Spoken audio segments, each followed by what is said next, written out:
up, Rusty? I don't know why you weren't showing up today.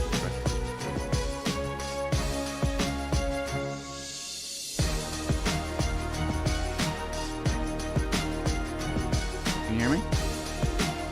Yes, sir. Okay, cool. Can you hear me? Yeah.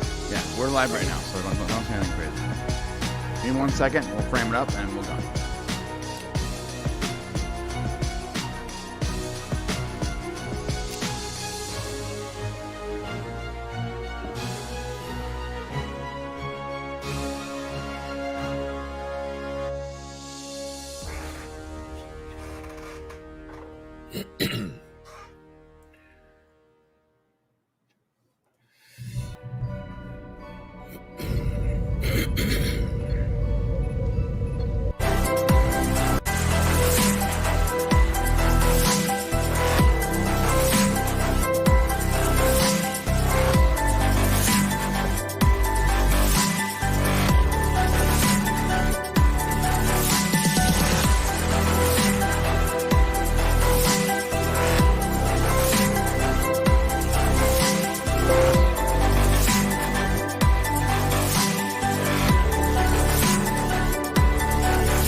Hey everybody! Hey, welcome to Thursday afternoon. I am sitting here with Danny the Dork Knight, and you are watching the Popcast. No, you are not in an alternate timeline where some Romulan went back in time and stepped on a bug, which started an infinite loop of problems and eventually replaced Shane with Danny, or maybe a Klingon. Stolen Klingon vessel went back to San Francisco and stole some whales, which also started a butterfly event, which resulted in Danny replacing Shane. No, that's not what happened. It's okay. This is not an alternate timeline. Nor is it the Mandela effect. Actually, Shane is out camping right now. And he does this every year. He goes camping. I don't know why. I don't want anyone would want to be away from technology for that long, but, to each their own. I'm turning off the volume on my phone right now because... Gators calls that cosplaying as a homeless man. What? Gators calls that cosplaying as a homeless person. Right, yeah. I don't quite understand it. But I'll tell you this. He will be back next week, and in the meantime, we do have our good friend, Danny the Dork Knight. Danny, how you doing today, brother? I'm doing swell. I'll be doing better when I get my results a week from tomorrow of this guy over here. But what is that? I had a biopsy. It's we don't know what it is yet. That's why the biopsy could be. Hopefully, it's nothing. Could be cancer. How did your camera change so dramatically in the middle of my conversation with the audience? Oh, I have, it's that NVIDIA broadcast. It does that auto tracking thing. Yeah. It follows me around. Can you just killed the movie star? A la video killed the radio star, right? And I understand that there is some bad blood between Hollywood and fans, and there's other problems with the system. But there has been such a dramatic exodus away from movie theaters and live events that there must be a correlation between streaming and movies. And so we're going to talk about that today too. Did you see last night's episode? Yeah. Oh my gosh. Now your mic is all crazy. Uh-oh. I got to fix you. I apologize. It's okay. All right. Talk. Testing. 1, 2, 3. All right, you sound a little better. That's okay. All right. How do I sound? Good? You sound great. Yeah. Awesome. Yeah. So, last night's episode was actually pretty great. And before we go into the full review, I got to say, I actually wasn't a fan of the episode, but I'm a fan that we did something science fiction. I'm a fan that we did something Star Trek, Like I wasn't as entertained as I wanted to be, but the bar is set so low so far this season that just leaving Space Dock is enough for me to cheer. You know, like the fact that first off, it was centered around Pike. We're in the right territory. We actually saw a strange new world. Great, and the story was science fiction. So, all right. What else do you want to talk about real quick before we go into the review? Because the review is a pretty long one. What do you got going on, man? Oh, well, I just hit over 300 subscribers on my channel. Awesome. What's the name of your channel? It's at DorkNightLV. So it's just youtube.com/@DorkNightLV. We'll put that in the description after here so anyone can see. Yeah, thanks. So, I've been doing reviewing Battlestar Galactica with a couple of my buddies on the channel on Wednesdays. Cool. It's my first watch of it ever. Really? So you're talking about the original or the no the 04 one. Okay. Yeah. Never seen the original either. So yeah, well, yeah. So I know this might be blasphemous to people right now, but the original is almost unwatchable to me. Oh, really? Okay. It's because it's so cheesy. Like, so there's old and cheesy, and it's adorable, but then there's old and cheesy and low budget, and they're taking it real serious, and it's just very hard to watch for me. I understand people's affinity for it, sure. But I am a straight up quality queen, bro. And when the quality is like right now, your camera is really low quality. It's stressing me out, but I'm not gonna let it affect me. Oh, I'm sorry, man. It's probably my internet connection. I've been getting that a lot lately. Yeah. The original, thank you. Big Worm says it here. The original was for the experience. It wasn't really enjoyable, but we respect it. That's exactly how I feel. I respect it 100%.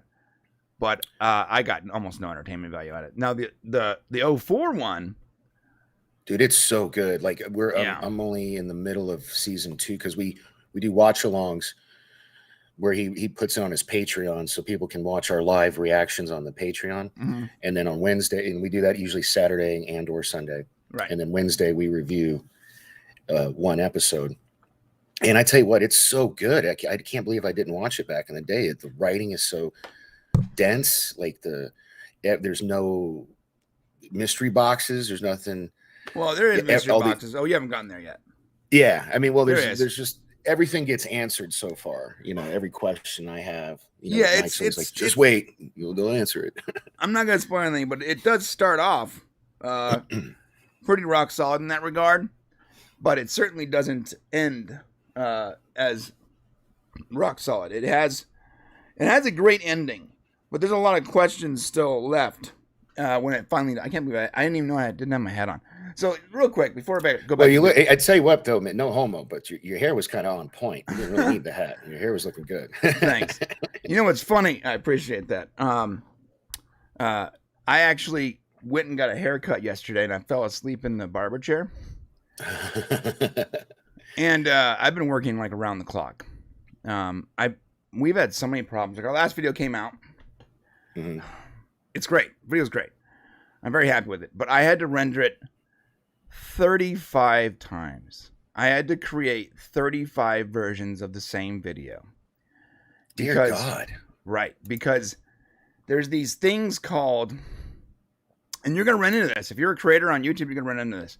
Uh-huh. There are people that are claiming music and video and animation and stuff as copyright illegally. It's our music or it's Scott's. Like one of our good friends, Scott. It's his music. So it's either my music or it's Scott's music. I don't use other people's music. I either use mine or one of my teammates' music, or a combination of the two music. Right. But because our channel is popular enough to make money on, there are like these overseas companies claiming parts of our music. Drew, like you remember our old videos that had that intro that came in, it was like dun dun dun, right at the very beginning. Okay, someone claimed that.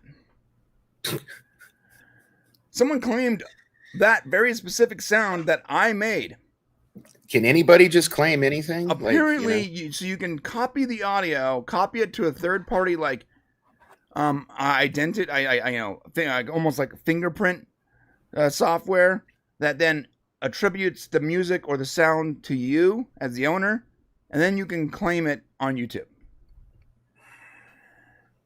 To make it worse, you can auto-claim it on YouTube, which means, remember, we have 150 videos with that intro, all getting claimed, right? Oh my God. So I fixed that problem like a couple months ago. I fixed it so quickly, it didn't even, it was not even a blip in the radar. When I found that it was claimed, I went and just counterclaimed it, and I showed that I created 6 years ago. But this video that we put out this morning, which is doing well, you guys got to see it. It's about alternate timelines. It had 35 different renders because our entire Scott's entire library is being hijacked by these people overseas. Oh my God! And so anytime you use a single song or anything or a piece of it, they're trying to like claim the videos. And a video that claimed is not really a big deal. Like we can fight it. But the problem is that it also throttles the video. And people don't understand this, but YouTube will not promote your video to your fans if they think that you're showing copyright material. So even if you dispute it and you win, that doesn't matter if only like 5,000 people see it. Our last couple videos we put out has very low numbers because they all had copyrighted music. And so yeah, I was up all night doing that again. And on the same note, I went to go for a jog this morning, and I'm just running, casually running. Right? I'm actually holding my ankle right now for this purpose. Foreshadowing. I'm casually running, and I hate running. Like, I hate it, dude. But at one point, I was like 200 pounds with a 4-pack. Right before the pandemic, I was feeling very good about my physical body. Same boat, man. I was in the same boat. 190. Bro, I used to be 400 pounds 6-7 years ago, and I lost a couple hundred pounds by doing keto and working out and just being like very diligent. You know how I did it? I had a heart attack. Oh, I should try that. Don't recommend it. No, and then what happened, bro, was the pandemic, and I'm gonna get in trouble. The pandemic happened, okay? And my gym shut down. Neighbors were like using apps to like complain when you were outside without your mask. And I was like, F it. I'm not gonna go jogging. I'm not gonna go to the gym. And I'm just gonna order food on Uber Eats. And that's what I did. And I started eating pizza again. And I gained like 90 pounds back. And it definitely it's like what's the word? It's like it ruins your self-esteem when you know where you can be, but you're such a lazy fat asshole. You allow yourself to get back there, you know?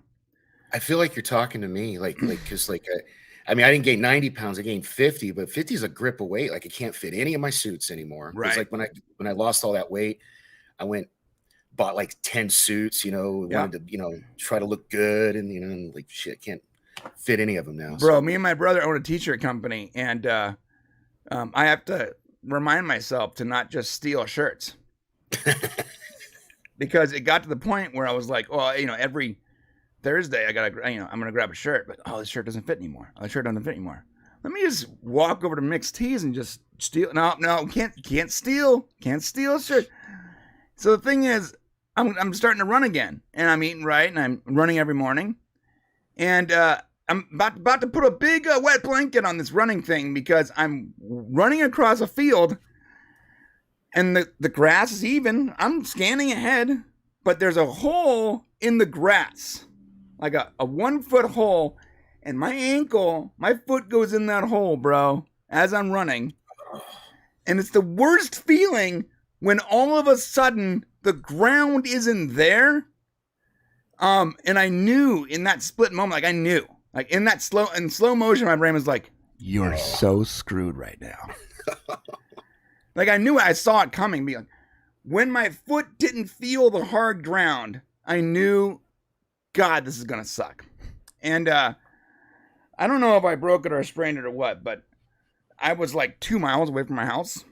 And I'm like, pretty much, like literally like 15 minutes away from the show start. I'm like 2 miles away. And I'm sitting in, it's not like an empty field. Like there's an abandoned field next to my house. It's the power plant bought it and never built anything on it. So I run in there. Archmage is like, so Brian's just running through random fields now. And so 15 minutes away, I'm probably 2 miles away because I run like this 3 mile this trip. Mm-hmm. And now I'm like, I gotta crawl back home and do the show, or I gotta limp.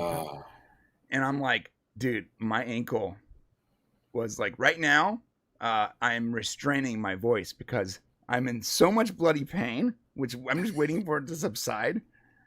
It's only been like 25 minutes or so. It's been like, you icing it at least? You got yeah. I got ice on it. But all right. Bro, I'm limping. I'm like using things to like grab onto. And then I'm getting text messages from you. I'm sorry, man. I didn't mean to add to your stress. It's okay. I didn't want to be the one late. I was just like, yeah. And then I'm getting texts. I'm getting DMs from Vader talking about Saturday, and I'm like, I just need to get home. I just need to get home. It was a harrowing experience, but I'm here now, and drink away the pain, Brian. Yeah, that's literally the first thing I did when I got home. Like the very first thing was I took a shot and ibuprofen. Right on. Yeah. So, anyways, that was my morning. I'm glad that you guys allowed me to express my morning all over you today. I know I also missed PPH on Sunday. I'm a mess. I'm sorry. I'm a mess. I'm a disaster. I can't get it together, but I'm working on it. I promise. There are a couple things. I'm surprised you didn't say anything about the growth on my face, because last time I saw you, I did not have this. What, your beard? Yeah. Oh well, I'm used to you with a beard. Oh, this is about 8 weeks now. So like when my girl broke up with me, I was like, screw it, I'm not shaving anymore. Well, the Hispanic girl broke up with you? Yeah. Oh, yeah, I'm sorry to hear that, bro. Yeah, she moved out a couple months ago. So I was like, and she liked me clean shaven. So I was like, screw it, I'm just gonna let this thing grow. And the joke is, if you see me clean shaven, you can assume I got laid. That's funny. Well, let me give you some unwanted, unasked for advice, my friend. Oh, yeah. First off, never change your appearance for anyone else. That's the first like red flag, is when they're like, I want you to change the way you look. Screw you. If you dated me the way I look now, then this is the way you're gonna get. You can request things. Hey, can you put on this green paint? Sure. How about red hair today? Okay. How about some weird cat ears? Whatever. You can request those things. I've requested those things multiple times. But the second you think someone should be different, even though you started dating them or married them one way, you gotta nip that in the bud real quick, because that's gonna become a major problem. That's my first part of my unwarranted advice. The second part, you're a handsome dude. So what you should do, bro. Ready? Don't shave. Leave your beard. Hit the gym, jog a little bit, and show anyone who left you why it was a bad idea. Yeah. That's what I dig it, man. Yeah. Now I'm about to have surgery. I'll find out in 2 weeks the exact date, but I'm finally getting my right hip replaced. I had my left hip replaced in 2018. And once I get the right hip replaced, it's going to be on like Donkey Kong, man. After my rehab and everything with that, or physical therapy, Yeah, I'm going back to the gym like I did before the pandemic hit. Yeah, man. Let's just get fit, get swole, and never slow down. You know, like I got this this mentality. It's probably gonna kill me, but I don't care. The thing is, I don't see a point in resting. I don't see a point in resting if you're not gonna accomplish something with the rest. A lot of people slow down and go, I'm just taking it easy this month or this year. And like a body in motion stays in motion. Your brain in motion stays in motion. You're going to, like, even if I'm not making money, I want to create something that has value, right? I want to have conversations that have value, that add something to the world, even if it's not public. We're just like conversating, at a restaurant. Like, I just don't want it to be worthless. I don't want anything I do to be worthless. And it's this odd mentality that doesn't allow me to sleep too much. But I'm the same way. Sleep is the evil cousin of death, man. Like, I'll get enough sleep when I'm dead. Like today, for example, I've only had probably only slept like 4 hours, and that's usually, like, if you look at my Fitbit, it's probably the most unhealthy thing ever. But that's I kind of just take naps, like 4 hours here, 3 hours there, Yeah, I take naps too. Yeah, I'll take like a couple hours, like at night, a couple hours during the day. Yeah. And I'm always busy, which is a problem. Like, I do need to like take time off, but like, even when I take time off, I want it to be effective in some way. No, I feel you, man. Boulevard Jones asks, "Can you go see a doctor about your ankle?" I do not have health insurance, so if I go to the doctor, it's going to cost me some money. So if I do go to the doctor, if I have to go to the doctor, that is not a good thing. So I'm hoping that my ankle is fine in a few hours. Do some get one of those voodoo Reiki doctors to just like, do the little Miyagi touch. Oh! Yeah. All right, man. So before go into the review, let me guys show you how this works. I actually need to replace Christopher Mays from last week, but we got the stream, the Unleashed Hero top left, and I'm going to explain how this works real quick to people who haven't been before.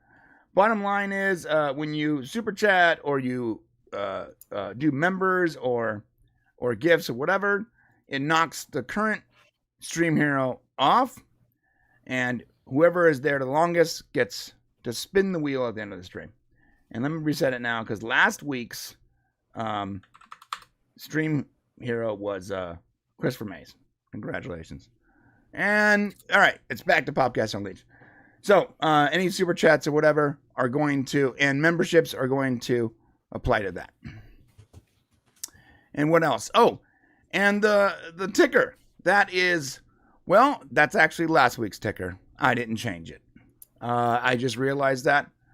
I'm sorry. But it's still pretty accurate, and I will change it again. I'll make sure to update that next week. But that's basically the top 10 people. For the last, I guess. I see somehow my name is still in the top 5. That should be reset, because we are. All right, so embarrassing. We're in a new month. Those should all be zeroed out. My bad. I'm just gonna let them run. That's the last 30 days. Next JT, week, what's up, buddy? Next week we'll do these. We'll do these weeks. Hey, JT Gunn, late night with the cap. He says, Danny, it's good to see you. Thank you, JT. I think I got your message on Twitter, by the way. I did. I think I got your message about something. Oh, yeah. I didn't respond yet, because I was going to respond after the show, but you were asking about the store. Yes, I'm working on that, my dude. And I will update you tomorrow. I just got to deal with the Nerderotic store first, because they asked first. All right. All right. What do you got? Anything, bro?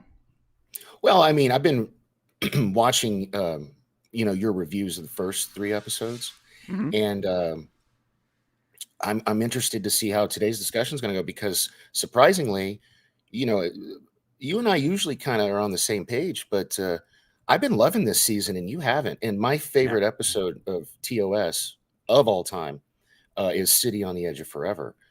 And I actually gave last week's episode a 9. It's my highest rated Strange New World episode out of the 2 seasons. I loved it. Interesting. Yeah, so I don't know if my brain is broken, you know. You know what it is, bro? When I first watched the screeners, and if you can go back and look, you can look at what we did, like the what do you call it? Like the first impressions of the season. Mm-hmm. Yeah. And if you look at my first impressions, they were all pretty positive. I was like, yeah, pretty positive, you know, pretty good plays. I'm liking this and this. The third episode, I literally said the third episode's the best episode. And then I rewatched them. And boy, do they not apply on a rewatch. Because when you watch ahead and you rewatch, you start to find all the problems. And this show is not a binge. It's not a bingeable show because there needs to be time in between episodes for you to forget a lot of the details of the previous. And I'm just being honest.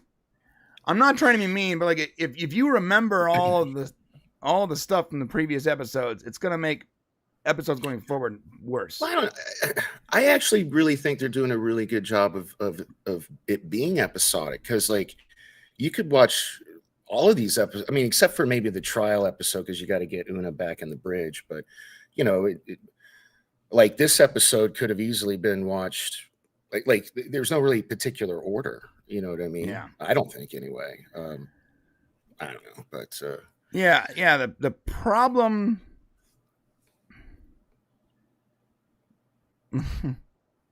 I don't want to be mean. Like people enjoy it. That's great, and I enjoyed it initially too.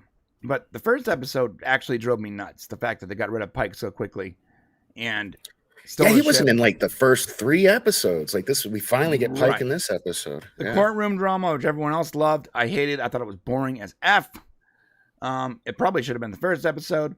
The fact that there just seems to be no actual travel time in this series, like everyone just like instantly teleports to where they need to be. It drives me nuts. That's a simple editing problem. Like you need to just have establishing shots so you explain that where you once were is not where you are anymore. Like you have to do that. It's confusing when you don't do that.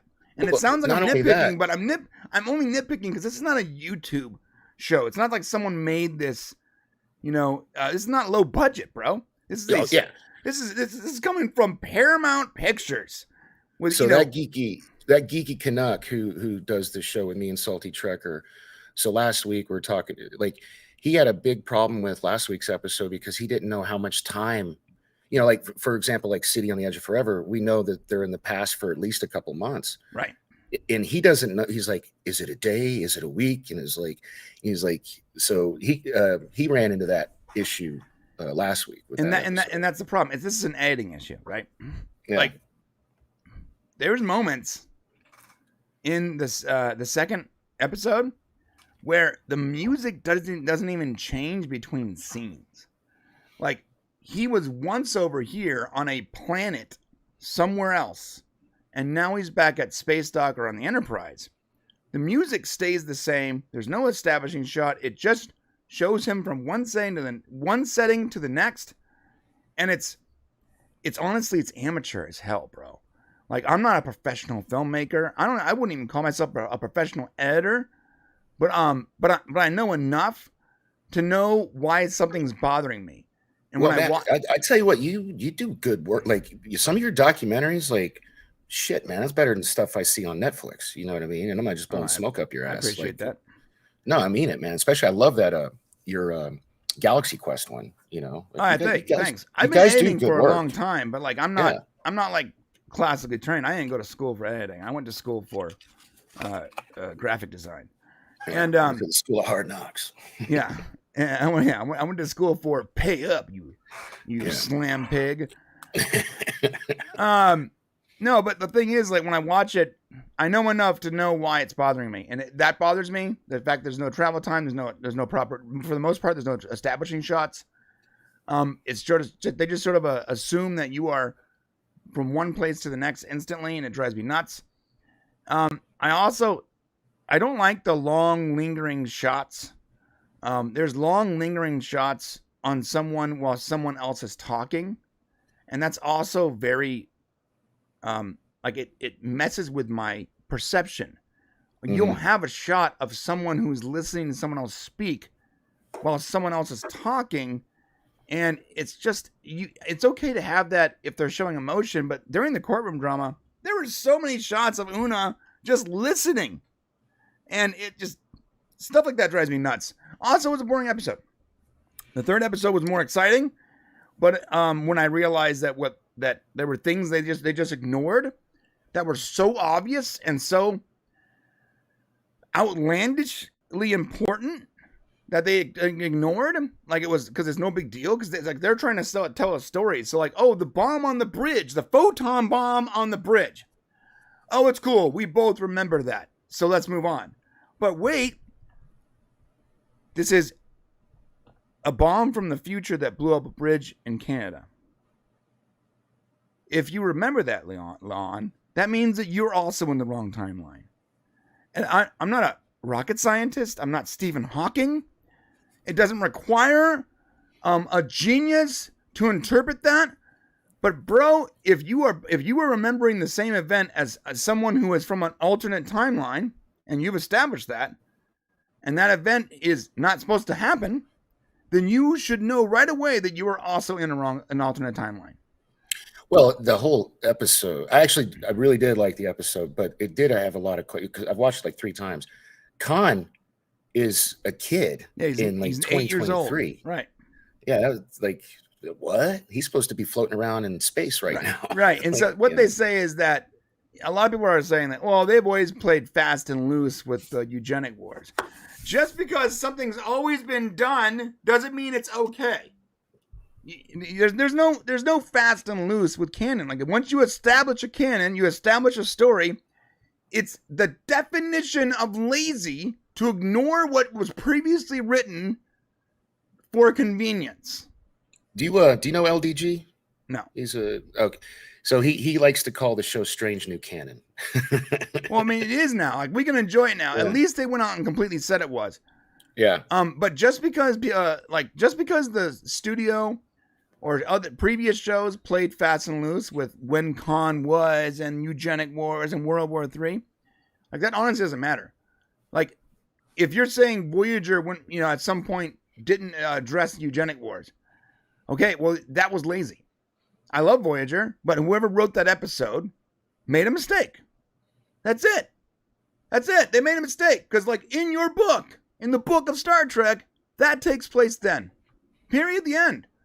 If you ignore that because for convenience, you're lazy. You're lazy.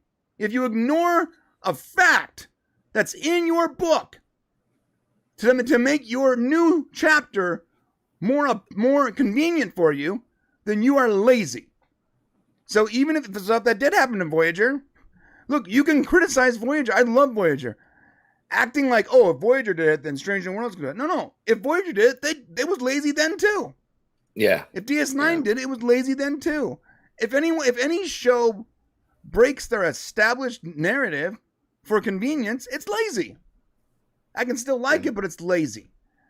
Yeah. So at the very least, we know now that this is in another timeline. That's great. I see this. I see this as a good thing because Strange New Worlds is saying, look, there's so much history to deal with that we're gonna get it wrong.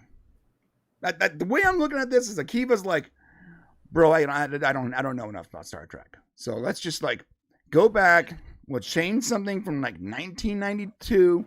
It's so far away from everything that we can get away with ripple changes and modifications to make our lives easier, and we can explain it canonically in this very gray, fuzzy area of the fact that all the timetables are off because Khan. That's good. I've always watched this show, and this is something that me and Salty get into a lot on our shows. I've always watched this thinking it's its own universe. Because if I try to like fit it into regular TOS canon, I see why people go mad trying to watch this show. It's just like, it doesn't fit. It doesn't add up. You know what I mean? Yeah, I mean, like, I know it's sort of our job, I guess, to make it fit. Like our main channel is pretty much like, let's explain Star Trek, right? Yeah. But you can't, like, headcanon is fine to make it more enjoyable for people, but like this, at some point creators have to actually give you solid information. Yeah. So, and I feel like we finally got that. And we finally got that. Now, what drove me nuts, and this is what drives me absolutely bat-shirt crazy. By the way, you can curse, but you have to use good place rules, okay? Fork, shirt, and birch, okay? The frack are you talking about? There you go. So here's what drives me forking crazy. Like mother forking crazy. This shirt head, Akiva Goldsman, comes out and he goes, and it's in our video we put out this morning, and he wants to address the Khan thing. And the way he addresses it is so stupid. Instead of just saying, look, we've been here, you can't smoke on stream, you're killing me, bro. I'm gonna get demonetized. Oh, I didn't know that. Oh, sorry. Instead of coming out and saying, look, we have 70 years of canon to deal with, these new writers feel handcuffed or they're just lazy. We need to change it up a little bit because, it wasn't Akiva's idea to be in the past, but he's here. Now he's doing this job, right? It was his idea to Strange New Worlds, but it's only because they had already started with Discovery. So I can see him going, look, we need to make a modification that allows us to canonically change things as we see fit. Now Shane would say, who the hell are you to think you can to decide that? But it's fine. But instead, he comes out with the most ridiculous, stupid excuse ever. He's like, well, the eugenic wars didn't actually happen in real life. So we're going to push it forward so that we can see Star Trek as a possible future of hope and utopia. And you're like, what? Wait, what? What happens in 15 years when the eugenic wars don't happen again? Do we just keep pushing it forward? What a stupid thing to say. Yeah, I read that somewhere, and I was like, dude, first of all, why it doesn't need to match up with our reality, anyway. No, it's fiction. It's a TV show. Like, we're aware. We are aware it's a TV show. Okay, look, to Paul's ancestors didn't come back to and live in Kansas on a farm somewhere. There's no agent that saved the world from a nuclear bomb. There's a lot of things that didn't happen. That saying that you need to address the fact that eugenic wars didn't happen is like, okay, are you going to address the other 500 things that also didn't happen in the real world? Like, come on, it's such a stupid thing to say. It wouldn't bother me if he was like, a YouTuber or a critic. He's the showrunner, dude. He's an old man who knows a lot about Star Trek, and he's in this position to create Star Trek, and this is his thought process. It's really not a good look. Speaking of good looks, you got a super chat. No Money G for $10. Thank you, No Money G. Goldsman is nullifying old Trek canon in favor of their own new Trek BS. Some love that pile of poo. To each their own. Have at it. Yeah, for me, I think I don't love it or hate it. For me, it's more like at least it's confirmed. Because as the guy making YouTube videos and having like these debates with Kadish and Robert Meyer Burnett and like so many people for all these years trying to explain that, look, it's obvious, it's 100% obvious that there's a soft reboot happening. It's been happening since Discovery. It's so clear to me that Discovery is a continuation of Enterprise and not the rest of the series, not the rest of the franchise. Mm-hmm.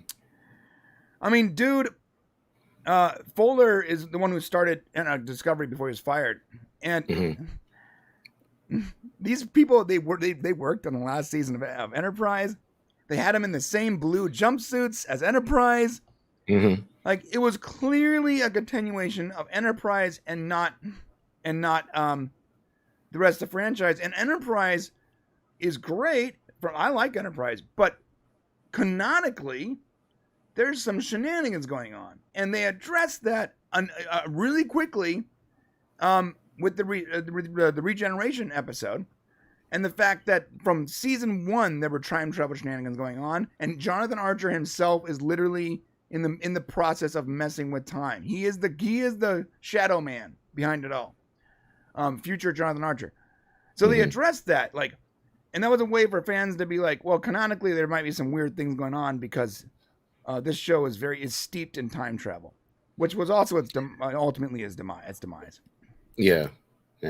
Now, you put out that video a while ago that I loved, where basically First Contact created this branch timeline, which is why in Enterprise they found the Borg, and that just kind of changed everything. Yeah, the secret reboot. And here, actually, the idea I had that was part of my idea. Part of the idea was also from Salty Trekker.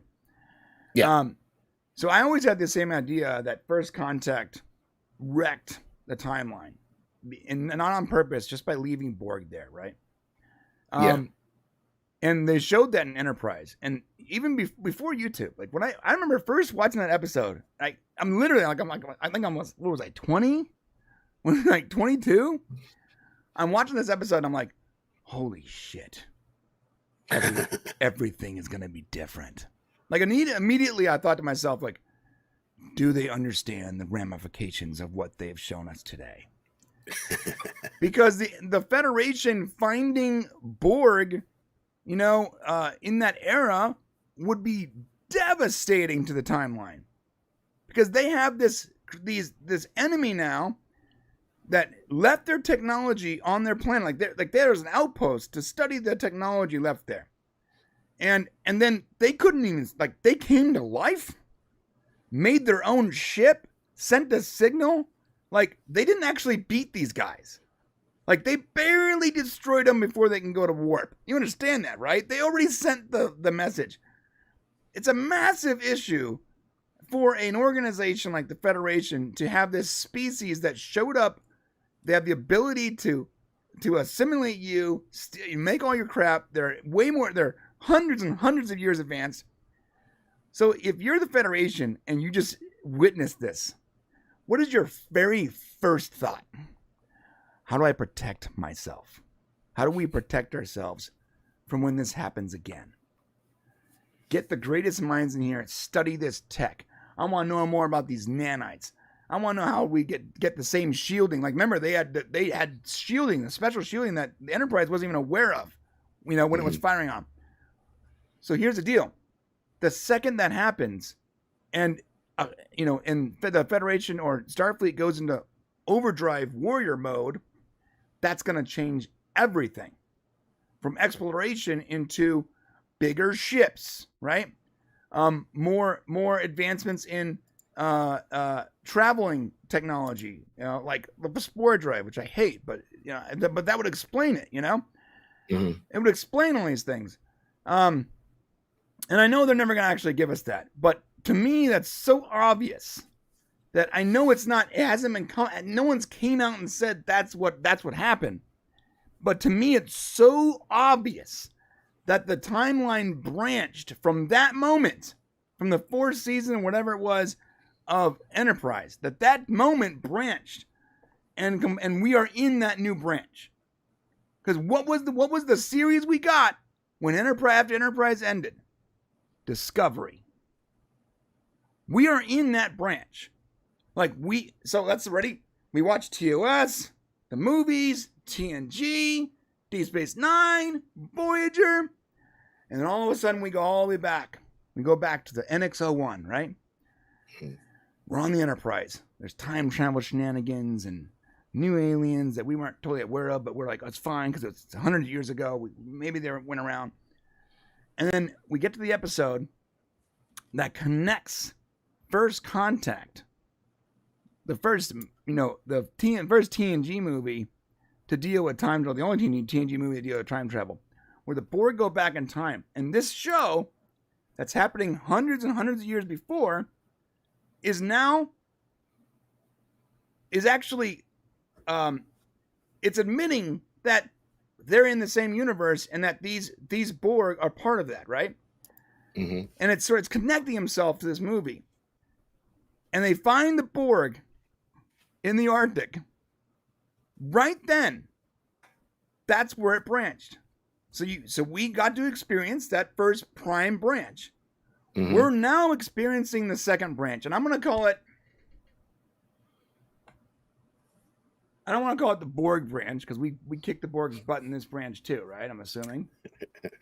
Well, we don't know. We haven't even got there, have we?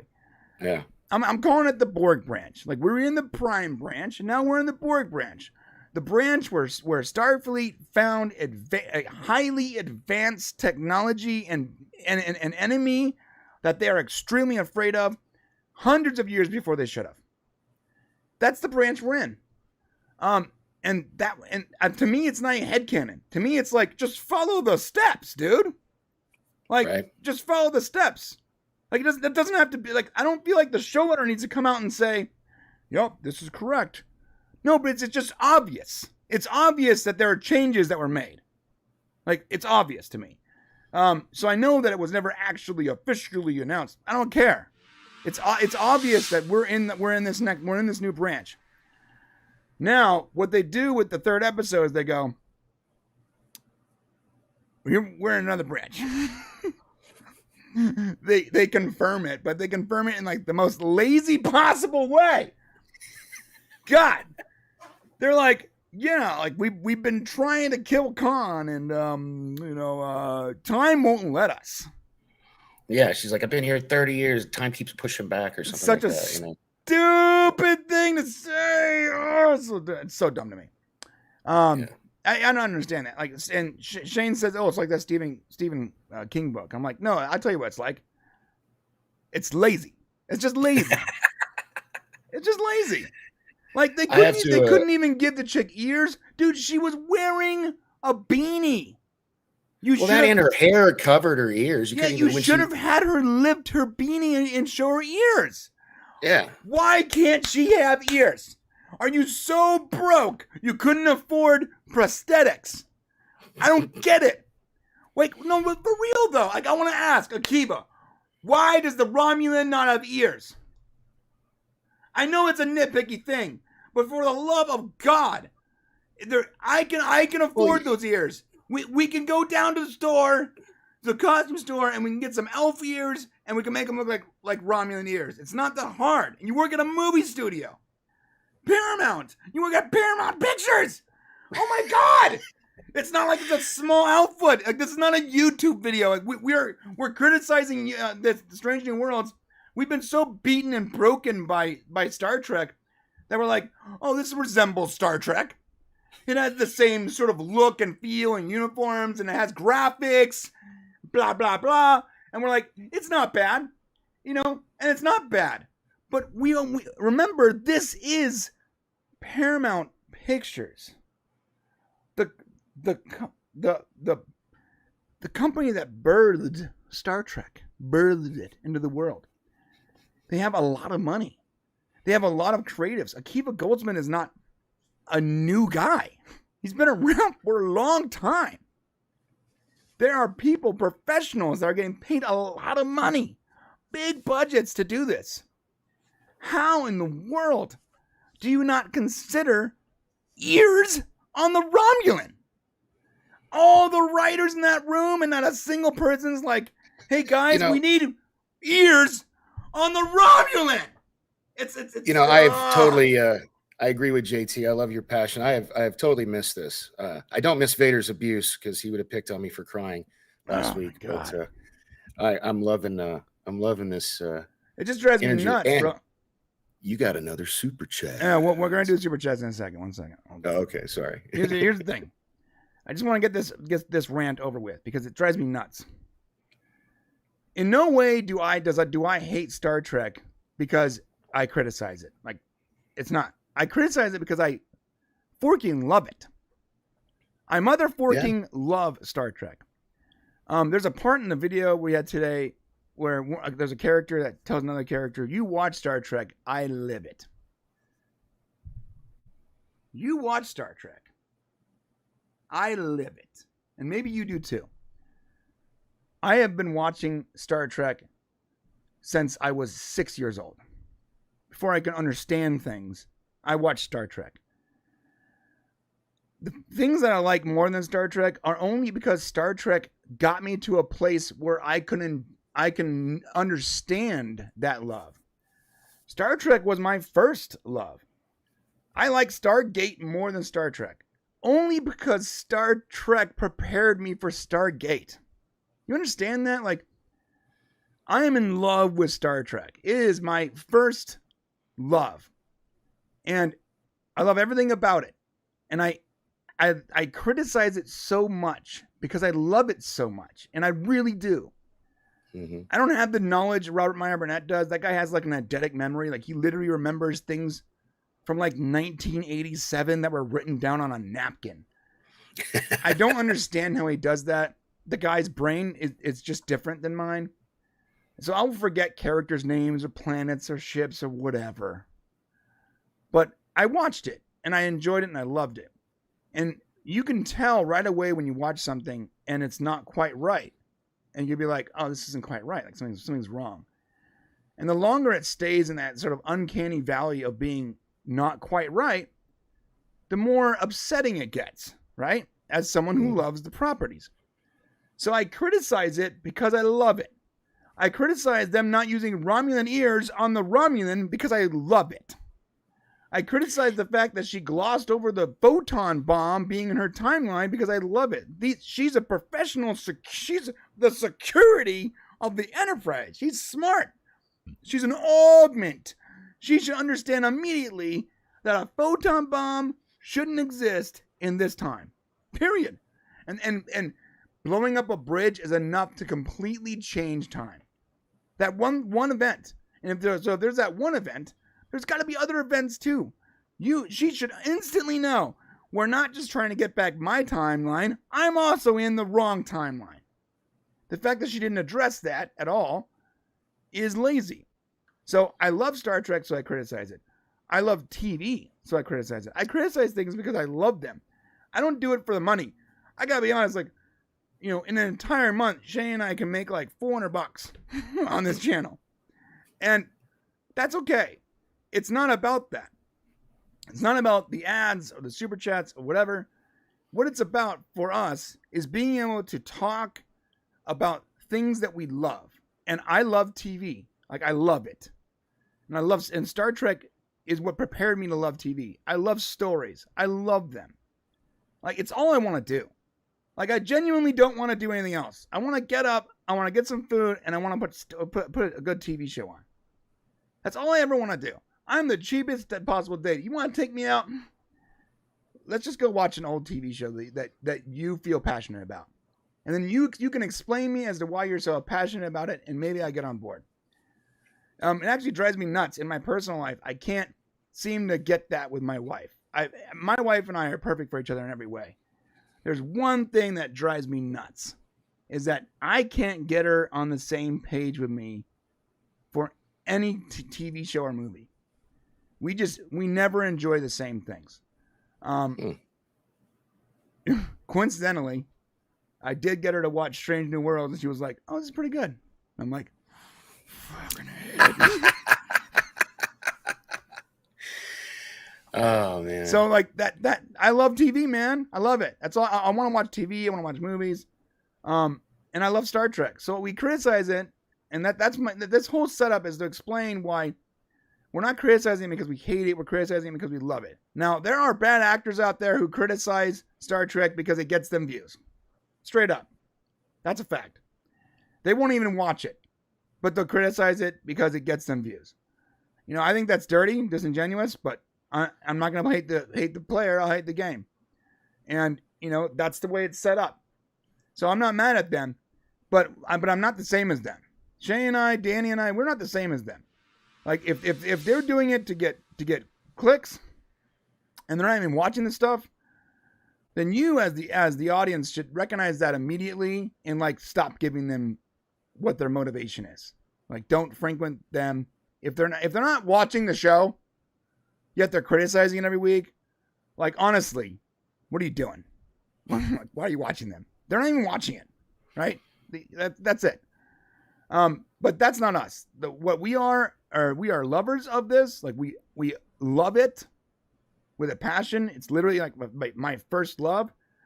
And so I nitpick it because I love it. I complain about it because I love it.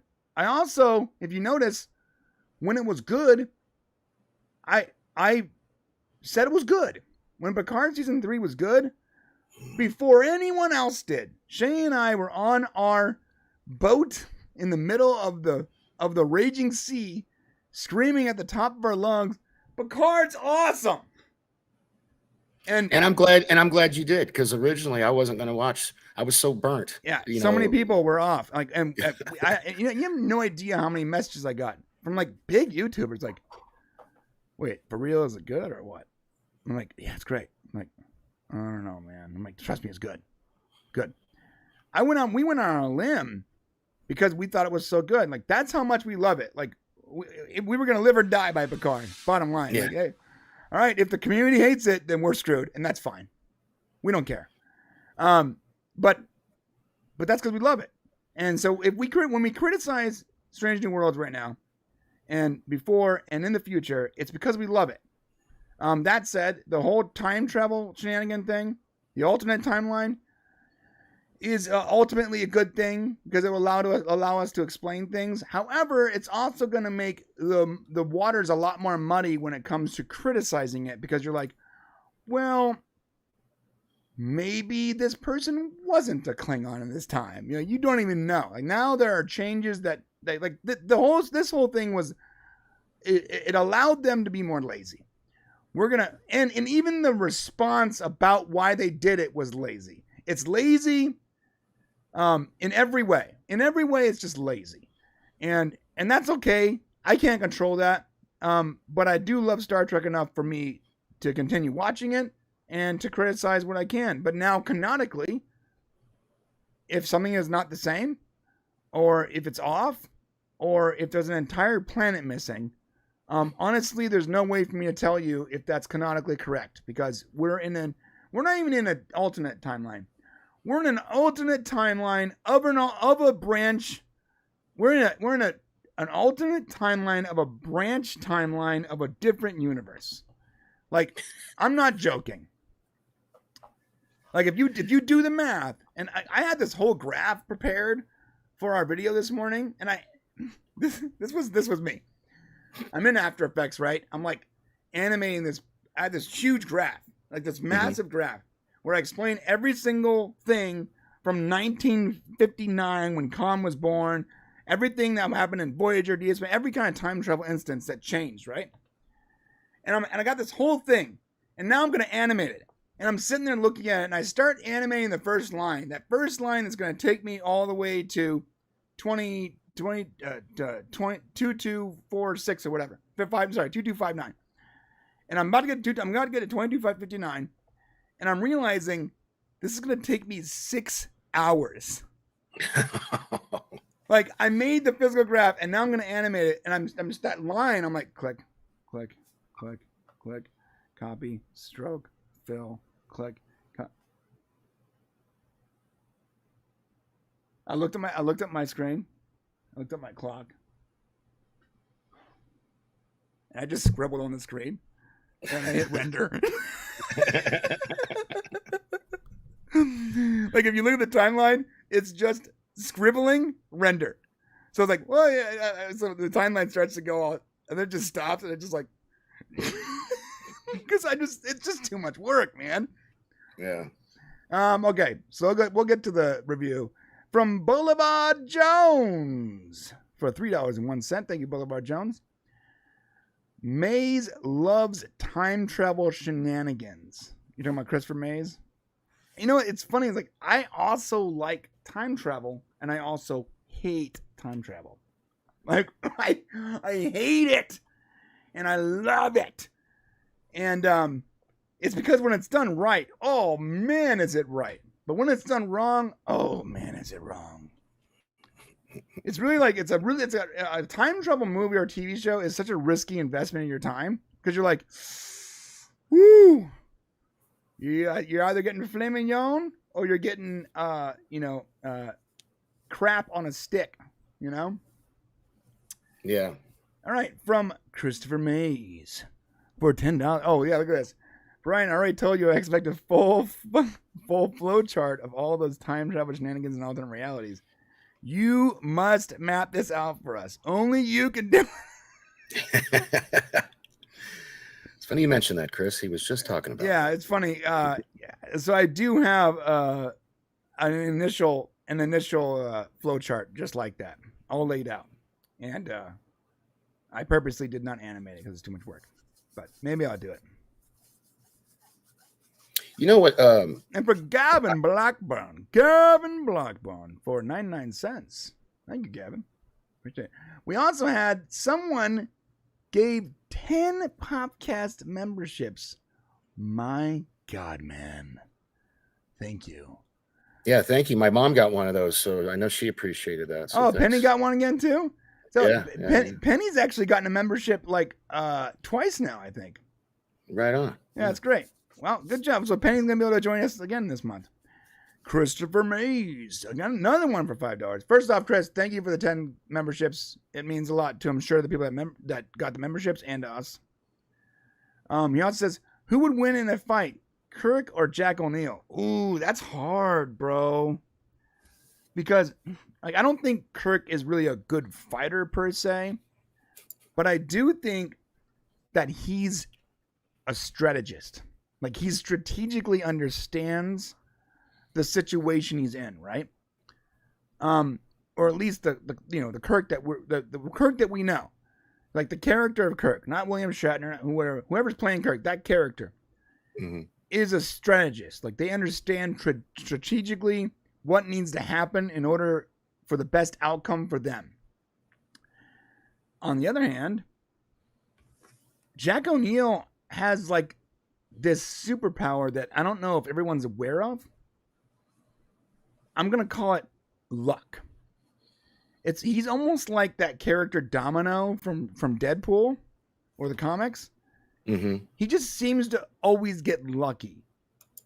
Where other people fail, he can just sort of swagger his way. And he has skill, and he's smart, and he picks the right team, but he also has this sort of ability to always come out on top. I don't know how many situations, and Brad Wright's an amazing writer, and so is Joe Malazzi. So they're able to explain logically how he gets out of situations. But it usually and makes sense canonically. But considering the character, Jack O'Neill should have died at least 8 times in the first 3 seasons of Stargate SG-1. Okay. By the time Stargate SG-1 ends, that character should have been killed at least 15 times. The one character that shouldn't have died 5 times was Daniel Jackson, and he did. A couple of times, he was put in jeopardy because of Jack O'Neill. So something is going on with Jack O'Neill, and I know this is my headcanon. He has this ability to sort of just always win. And even in insurmountable odds, he's against the entire Goa'uld fleet. Oh, cool! We found the city of Atlantis. Oh wait, Daniel was wrong. It's not the city. It's an outpost that will lead to Atlantis. Oh no, we're screwed. Oh, but let me just. My head got stuck in this thing, and now I'm an ancient, and I can control the ancient chair and save the world. Look, I'm gonna have to watch Stargate one of these days, so I can. You haven't seen Stargate? I haven't watched any of it. My mom gives me grief about it because she loves it. She's like, bro. Yeah. No, for real. You and I need to do a Stargate watch through. Right on. I'm not joking. You would love it. You would love it. It's got all the energy that you love in these good TV shows. If you think Battlestar is good, SG-1 blows it out of the water, dude. Oh wow! All right. SG-1 is way better show than Battlestar. I love Battlestar, but Battlestar is so self-contained that it doesn't feel like there's very little exploration going on. Everything is a sort of a self-contained interceptional kind of thing, and it's fine, but it's not as entertaining as SG-1, not by a long shot. SG-1 builds out this world that is so fascinating and so rich that you can't help but click on the next episode. So that's my answer, Christopher Mays. I think that Jack O'Neill might win. Not because he's better. I think Kirk is better at his job. But I think Jack O'Neill is lucky. That's me. So I'm gonna guess Jack is MacGyver, the guy who played MacGyver. Richard D. Anderson. Okay, yeah. So you saw the movie as Stargate, right? With Kurt Russell, yeah, I've seen the movie. Okay, so the show is a continuation of the movie. What happens is basically the Stargate has been shut down. And Jack O'Neill, which is the Kurt Russell character, also Richard D. Anderson, basically tells Daniel, who stays behind on the planet. So in the movie, remember, he stays behind with his new wife, Cherie, right? Mm-hmm. He says, bury the gate when we leave. The movie is actually very definitively ending.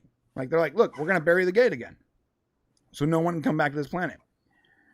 But the perception of the audience, we have a Stargate on Earth that takes us to a Stargate on this other planet that resembles ancient times. It's pretty straightforward. Mm-hmm. But the show goes, ready? What if there are Stargates everywhere? And there are thousands of planets that that a Stargate can go to if you have the right address. So when they buried their gate, they unbury it because Daniel Jackson, in his time there, finds a room full of Stargate addresses. And he realizes, and this is not actually canonical, this is my headcanon, but he realizes that there's something else going on. There's an entire room full of Stargate addresses. And so basically the show picks up after the movie, and like a year later, the Stargate comes to life, right? And a creature comes out of this, a Goa'uld comes out of the Stargate and kidnaps some soldier, some blonde lady that was sitting there playing cards in the empty Stargate room. And us humans, we just think that it only goes to Abydos. We don't know about the other Stargates. So we go, well, if it's only Abydos, that means they probably came from Abydos. Let's go deal with this problem. So we dial up Abydos and we get a connection. So initially we go, okay, well, so our worries are founded. Daniel must have unburied the gate, or he's dead. And now this problem has coming back up on Abydos. Well, the government thought that Jack O'Neill had detonated the bomb, and that this problem was not a problem anymore. In reality, he had blown up Rod's ship and left the people alone. So now they bring back in Jack O'Neill, like, explain yourself. He explains that the people were cool, they left him there. So he has to get a whole crew together to go through the gate to Abydos and figure out what's going on. When they get there, they connect with Daniel, and Daniel shows them the room.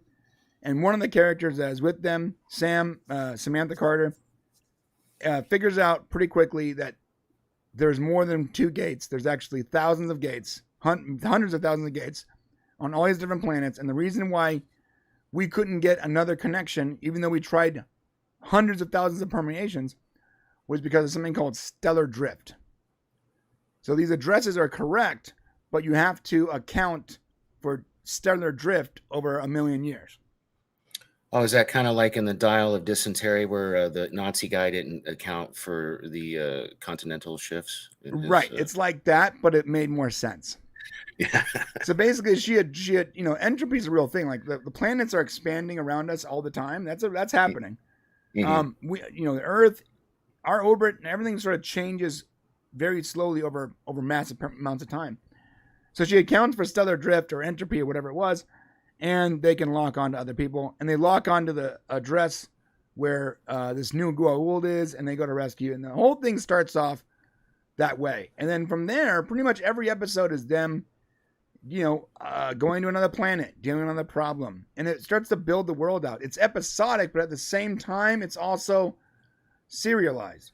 It's building a story under a story, and the chapters are the episodes, and there's a beginning and an end every chapter, but it's continuing the mythos forward. It's really quite beautiful the way it does it. Yeah, and there's like 7 or 8 different shows, right? Something like that. 3. It's just 3? Oh, okay. Yeah. There's Stargate SG-1, and then around season 7 or 8, they split off, and they finally find Atlantis because so the whole time Daniel is actually looking for Atlantis because he has this theory that Atlantis was one of the gate addresses.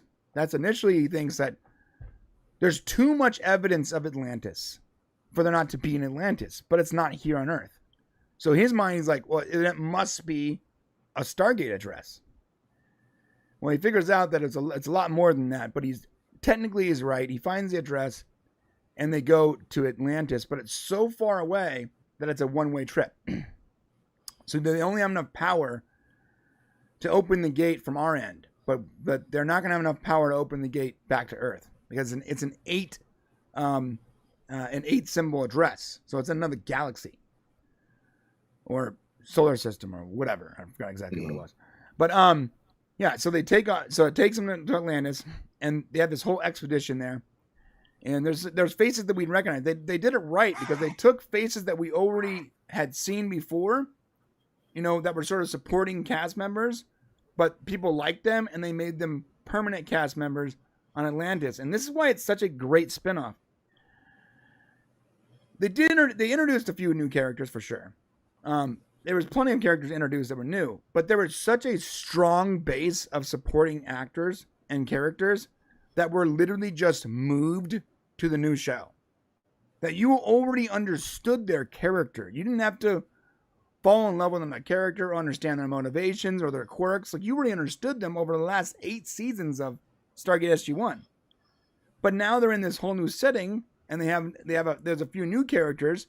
So it's like half the work was already done. When you get to Atlantis, I don't even call it a spinoff. For me, it's just I know it is a spinoff, but for me, it's more like a continuation of Stargate. That's all it is. It's such a seamless transition, in my opinion. Which is why I didn't like Stargate Universe. Stargate Universe was the opposite of a seamless transition. Had a very similar premise, where they have to dial like a 9 symbol address, which is going to take them like even farther than Atlantis. And they have to use like a planet that is like made out of Nequadria to get there. And at some point, the planet's going to explode because they tapped it too hard or something sort of silly. And they dial the gate to get away and live. But instead of dialing Earth, one of the a-holes there dials the 9 symbol address. And they all go through. So there's a ton of people that weren't supposed to be there, that don't want to be there, that were hoodwinked into being there. And now they're on this ship traveling, on crazy distances. And this ship is basically a gate ship where it seeds planets with gates, and it's been there for like millions of years. And it's a really cool concept, but the way it started for me was literally the opposite of seamless. It was so jarring that it was very hard for me to get away from the fact that half the people on this expedition didn't want to be there and were hoodwinked into being there by a character you're supposed to like. And I can never like that character because I recognize pretty instantly that he's a bad guy. And this is the universe one you're talking about? Stargate Universe. And it's very difficult for me to get on board because it's like, obviously this guy's a bad guy. And they try to make him look like I just couldn't get into it. I did like the Eli character. I liked him. Like, he was basically us. He was the Stargate nerd that got a chance to be on the team. But it just felt sort of jarring. Like, the way they set it up was so jarring and unpredictable. And they tried to, and the reason they did this, bro, was because Battlestar Galactica was so successful, they were trying to pivot into a Battlestar Galactica type of show. Okay. So they go, let's take Stargate and let's put it on a ship like Battlestar, a broken down, old broken down ship. And let's have this like gritty shaking camera effect, just like Battlestar. And that's basically it's Stargate : space Battlestar Galactica. That's what it was. And they wanted to switch it up. I understand why. Like, Brad Wright had made Stargate for like 20 years at this point, right? He worked on the movie, and he's just like making Stargate for so long. He's like, if they want me to do a third show, I'm gonna change it up. I want to do something new. It was just too new. And there are people that love it, and in no way am I taking that away from you. I own the entire Blu-ray set of SGU, but it's certainly the worst of the 3 series in my opinion. That was a Yeah, long, well, that was yeah. a long conversation about this one super chat. Damn, Chris. Yeah. Yeah. Archimage phrase funny. He's like, anything to not talk about this episode of Star Trek. That's. I'm not gonna lie. Am I stalling a little bit? Not intentionally. From not banned account for Dar99, does Strange New World time travel mean TOS is no longer canon? Okay. Let me explain.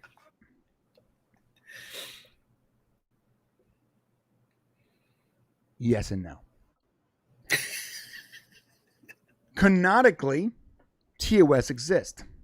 However, at some point, we as the audience were moved to a different branch of that tree.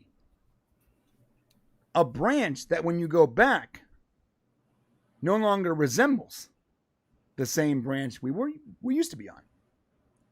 So we as the audience were on, how do I explain this here? I'm looking around. All right, I got 4 cell phones here, ready? Right? So we go. This is the prime timeline. Put that down. This is the timeline where Khan was never born. This is, I gotta charge this. This is the timeline. This is the 2009 timeline. That's why it's broken on the back, right? And this right here is the timeline we're all watching. Now here's what happens is we have these 3 timelines. The one that started with TOS, and when they really sort of mess up with the movies when they made like an alternate universe, that shouldn't be the way it is, because Star Trek is a prime timeline, which means there can be mirror universes, but the timeline changes like Back to the Future. There's one timeline and changes to the timeline, changes the timeline. There really isn't alternate timelines. They're just timelines that were so changed so drastically that they're almost unrecognizable now to what they used to be. But Star Trek does definitely operate as a prime timeline. I know they're trying to change that because it makes it more interesting and it allows them to be more lazy. But canonically, Star Trek has always been a prime timeline. In the Gateway, what's the name of that episode? TOS episode where they go back in time? Bones. Guardian on the Edge of Forever, or City on the Edge of Forever. City on the Edge of Forever. When they go through the Guardian and he changes time changes around them, right? Mm-hmm. Why is that happening?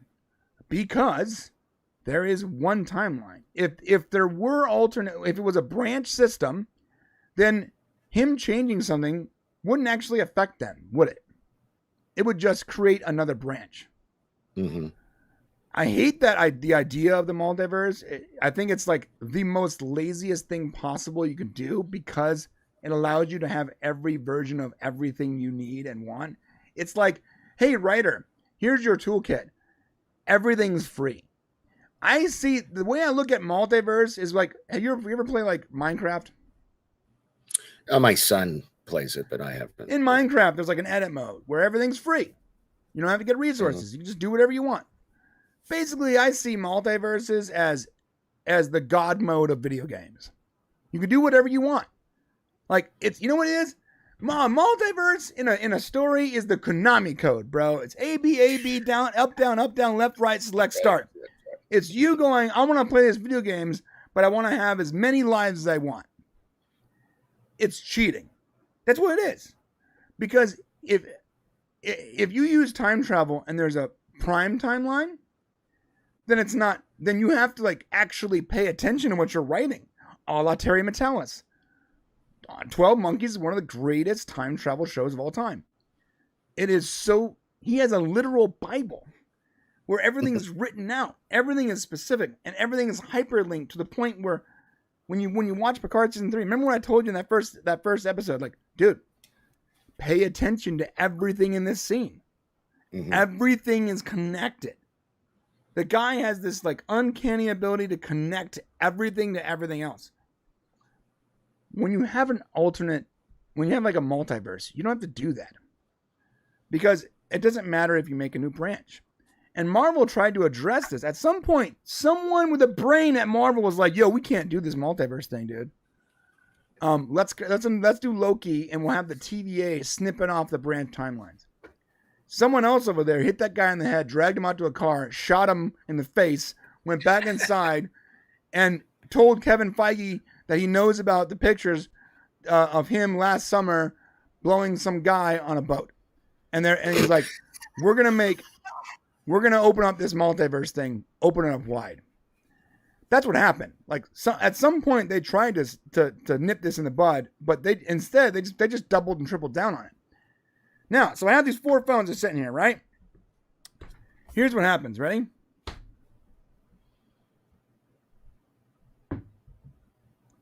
We don't want to use that one. It's too white. That one, it's too shiny. Oh, but this one right here. This one fits my hand. Oh, wait, there's a flaw. I'm just going to go with that one instead. Now, imagine if there's like an unlimited amount of timelines for you to choose from. And you can at will make up whatever you want, whenever you want. That's pretty much what it is. So, no, we're in it. My friend, it's not no longer canon. But in the branch that we're on, we haven't seen it yet. That's basically the answer. We don't know what TOS is going to look like. We haven't seen TOS. In this alternate timeline, or this branch, whatever you want to call it, we haven't seen TOS. We have literally no idea what actually happened. We have a general idea based on what we saw in another timeline, but we haven't seen this version of TOS yet. We don't know. Does Pike even die? We don't know. The fact that Discovery allowed him to see his own death, that has to change the history a little bit, dude. Yeah, no, I've been saying that with Salty Trekker the whole time. Like, and I actually I don't want this Pike to die. At least not like that. Right. You know. You ever have one of these phones? It's indestructible. No, wait, I can't make it out. What is that? It's called a tough phone. So like, this is back in the day. They used to take these Galaxy phones and you can send them to this service that literally just made them indestructible. Costs like $150, and it made it like 3 times heavier than it should. But I can throw this thing, I can throw it 50 feet down the road, nothing will happen. Right on. Yeah, they're out of business now. All right, what else? Oh, JT, do you have a Stargate channel or just the videos? Yeah, just the videos, bro. So we do a lot of Star Trek stuff, but the reason why we haven't made Stargate stuff is because Stargate's not happening. You know, we actually have a video that we've been working on for the last month. I promise we're gonna get the review. So this video we're working on is a Stargate video about what's going on. And here's the problem. It's complicated. We know things that other people don't know. We have connections to people that we don't know if they're telling us the truth all the time. We don't know even what we're allowed to say publicly sometimes. Like, we'll have conversations with people that know things that we're not supposed to know, but they're friends with us, so they'll give us the insight. But we don't know if we're allowed to actually, if we talk about things, it might hurt them, and ruin our might friendship. hurt your relate. Yeah, like that's God, man. That's got to be a difficult tightrope sometimes. Right, and then there's also things that we are told, and we honest to God, don't know if it's actually real or not.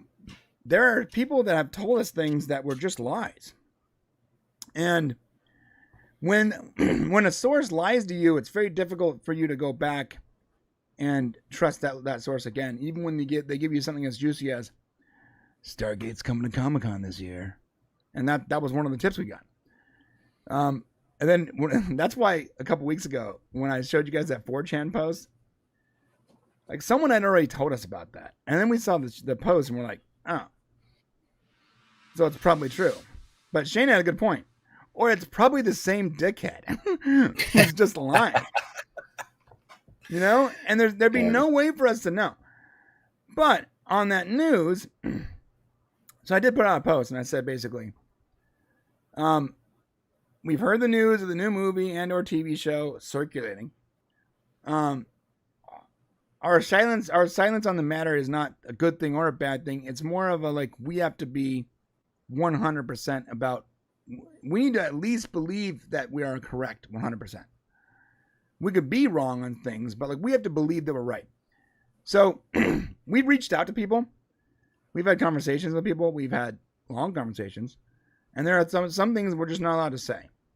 And no one can really get on the same picture.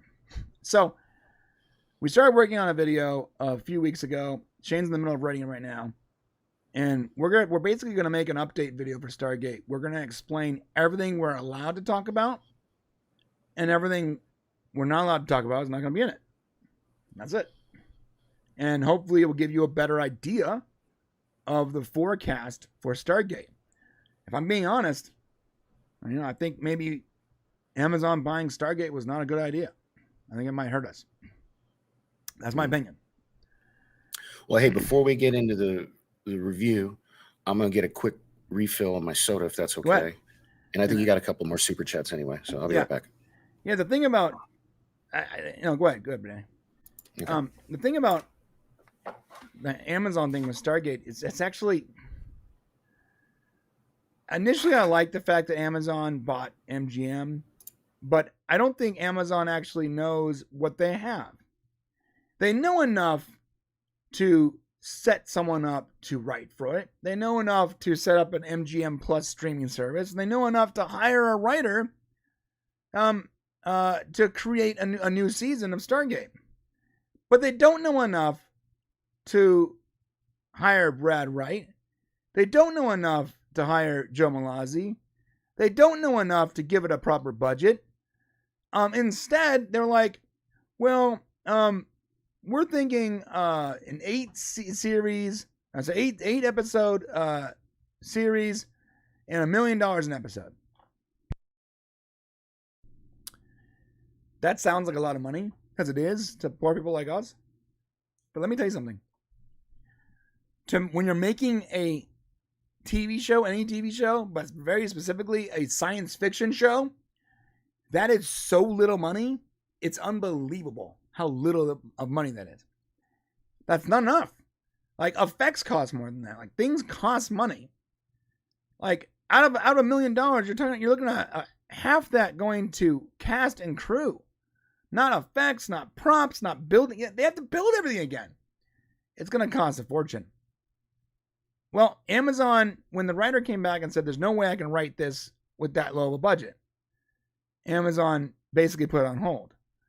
On the same note, they made the Lord of the Rings of Power show for like $1 billion. So you're going to give that $1,000 million, but you only wanted to give Stargate $8 million. Anyone realizing that? You know how much $1 billion is, you guys? $1 billion is 1,000 million. That's a lot of money. So Amazon was like, hey, Rings of Power guys that have no credentials whatsoever. They've never made anything of value at all. Not even sure how they got in the room.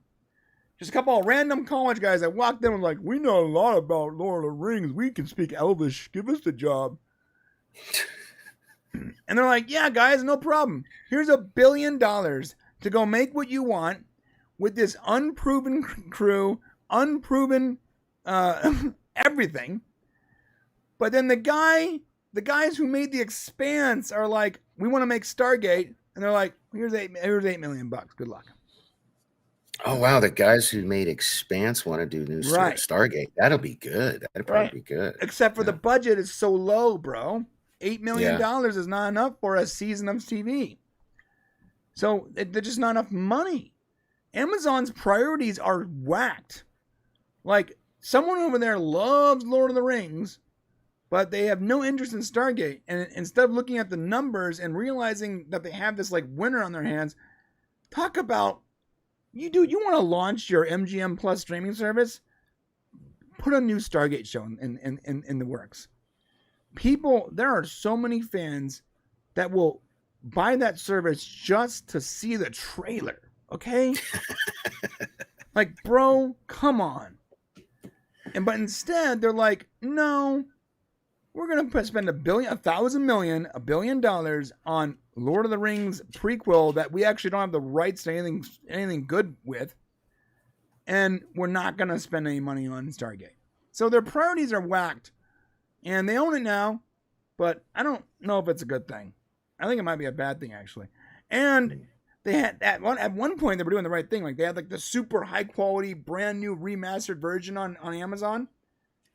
And then when they launched MGM, they pulled down the remastered, the really high quality version of SG1. They pulled that down. And they put up the old version that's like 4:3 aspect ratio, 320 DPI, really bad. And in my mind, I was like, oh, so the good version must be on MGM Plus. No, they just removed all the good versions from everything. I don't know why they would do that. Like, I was gonna actually get MGM Plus just to watch high quality Stargate. I had it for that trial 7 days, and I'm like, this is the same Stargate. It's the same content. So I canceled it. So they have the good copies, but they're holding them. For some reason, they're withholding them from the public, and I'm not sure why. No. Have they released these remastered ones like on physical media? No, because I would buy them. Yeah, okay. I would buy them if they had. I want SG1 in at the very least 1080p letterbox, not that 4:3 aspect ratio.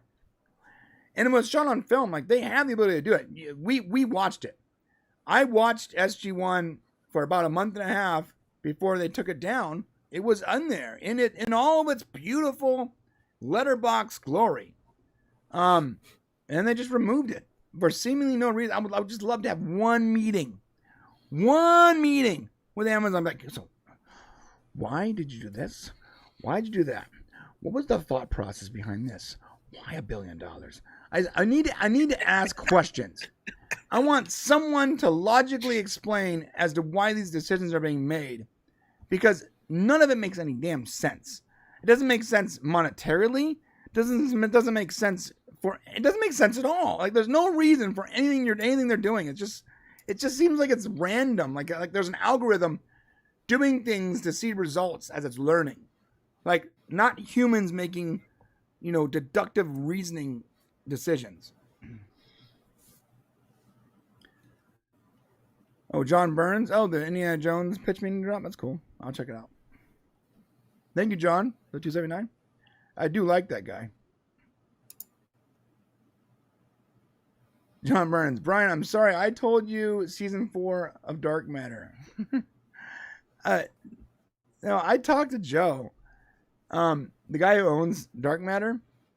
And have you seen Dark Matter, Danny? No. What is Dark Matter? Dark Matter is a TV show created by one of the guys who co-created Stargate.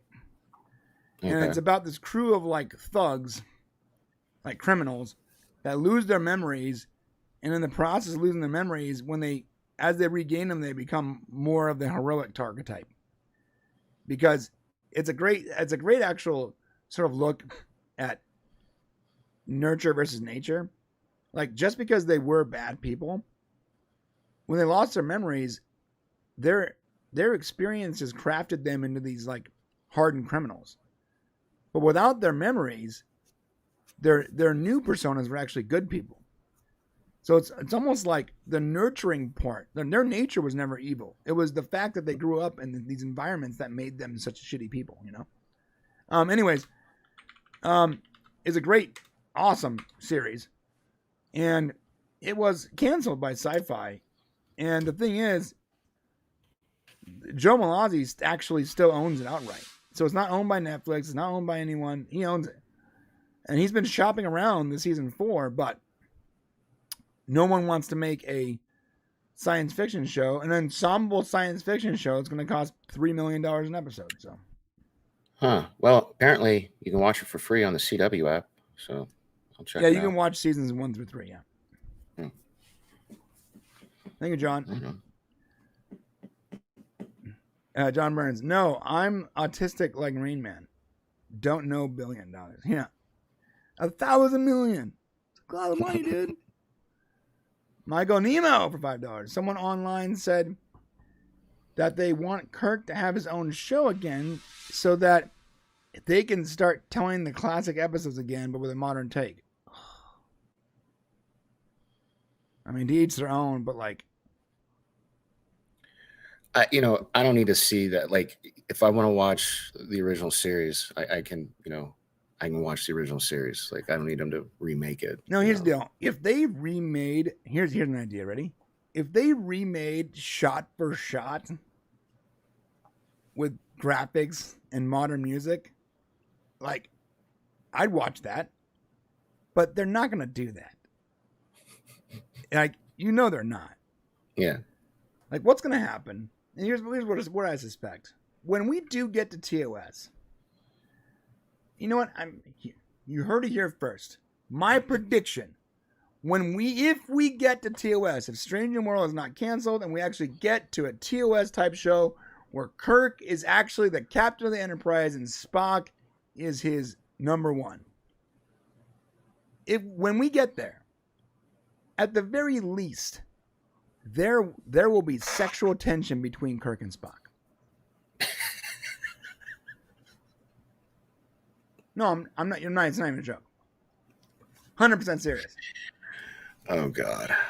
If we do get there, if we get to that moment, I guarantee you, there will be some kind of bisexual vibe at the very least. Oh, God. I'm just being honest. I don't. It's not that I want this, but that's going to happen. If we're in this system where when you say the word modern take, it's usually hypersexualizing someone's entire personality, but like in a way that makes you uncomfortable, and changing like their entire persona to like evolve around a mental disorder. That is pretty much modern. Oh, here's a modern take. Ready? The ship has PTSD and doesn't want to fly into battle anymore. That's pretty much there's your modern take. I just hate it. It's stupid that everything is about mental health and sexuality, but that's really what it is. Everything is mental health and sexuality. And in the rare instance that's not about those things, then they allude to those things because they have to nod to the audience that they are trying to please. They're not actually trying to please us. They're trying to please their friends that they go to coffee with every morning. They're trying to please their neighbors that they go over to, watch RuPaul's new drag show or whatever. They are not trying to please the audience actually watching. They're trying to please their friends. And Hollywood is not like the rest of the world. Like, California is not. But let's just stick with Hollywood. Let's say 5 or 6% of the rest of the world is LGBT. Well, in Hollywood, it's like 87%. Okay, it's literally like a flipped demographic. So even if you're a writer that isn't trying to like push a modern take on anything, just being in that environment, you're gonna have other writers and other people that are gonna push that nonstop, and it's exhausting. As someone who doesn't care about any of that, it's exhausting. I know we joke that I'm like non-binary, shield on salty nerd. Because honestly, I think the non-binary gender or whatever it is really lazy because like anyone can say that. Like, bro, you can just say you're non-binary and nothing changes about your life except for your pronouns. You still date chicks, you can just still be outwardly facing male. Do whatever you want, but you're instantly a protected class by just saying you're non-binary. So, okay, I guess I'm non-binary. It's like a free cheat code. And I'm not trying to minimize anyone who isn't or is or whatever. I don't really care. Like, do whatever you want. I'm a libertarian, man. Do whatever you want. Just don't let it involve me. Don't bring it into my house. You go do it over there. Have fun. Go crazy. Have a blast. Just don't include it in everything that I'm watching all the time. Like you just don't shove it in my face or down my throat. I don't, it's like, don't shove it in my face, down my throat, or up my rear end. I don't want it anywhere. Yeah. It's crazy. Like I mark my words. You think I'm joking? It's not a joke. If we get there, there'll be some gay, bisexual. Nah, at the very least, they'll probably turn Kirk. There'll be like a handhold. There'll be something. I guarantee it. Man. John Burns 279. Wheel of Dharma. Ooh, I love the Dharma initiative. Just like Dire Straits saying, "I want my SG1. I want my NBC." What was that? I want my NBC or something. Thank you, John. MTV. That's right. Michael Nemo. I only watched the SG1 pilot with nudity. Lost interest after that. I actually did see that one because I remembered there was Bush in that. But that was frontal nudity. That was on Showtime. It opened up on Showtime. Yeah, so you have to try it afterwards. Let me explain, my friend. The first 2 episodes of Stargate is very questionable. It is highly contested. And what happened was they got Brad Wright in there, and Brad Wright was making The Outer Limits. Remember The Outer Limits? Yeah. He was doing The Outer Limits. He's a brilliant mind. And like we're gonna have you do Stargate. And he didn't want nudity. He didn't want cursing. He didn't want any of that. He just wanted to focus on making a science fiction show. But Sci-Fi had sold the distribution rights to Showtime, and Showtime's like, well, now it's a Showtime original, and we have Bush in our shows, and boobs, and cursing, and that's what our members want to see. And they're like, and he's like, no, this is inaccurate. Like this is not the content for that. No, we want Bush. We want as much Bush as you can manage. And so he was sort of forced by the studio to like write in these weird nudity things, where like there's a lot of nudity, and sort of like hyper-sexualizing characters that shouldn't be sexualized, like the Jaffa guards, like no shirts on, just oil ripping just oiled up black dudes. And that was the request from the studio. Additionally, they also said, if we're gonna have a woman, we have a woman on the team, she's got to express her feminist agenda, so that the audience knows there's a strong character that represents them. So Samantha Carter, she immediately, like upon meeting her like commanding officer, she is like, just because my reproductive organs are on the inside instead of the outside doesn't make me any more capable than you, Lieutenant Admiral, whatever it was. And I'm like, so dumb. Now, this is what you get. Years later, when they left Showtime, those episodes were all re-edited to not include anything the studio wanted. So if that's the case, what's in the newest versions? Ready? There's no nudity. That whole line where she says that isn't even in this show, isn't in that episode anymore. It wasn't until recently. Maybe it's on the Amazon version, but it wasn't in the Sci-Fi remakes. Wasn't there? All the studio requested stuff were just taken out.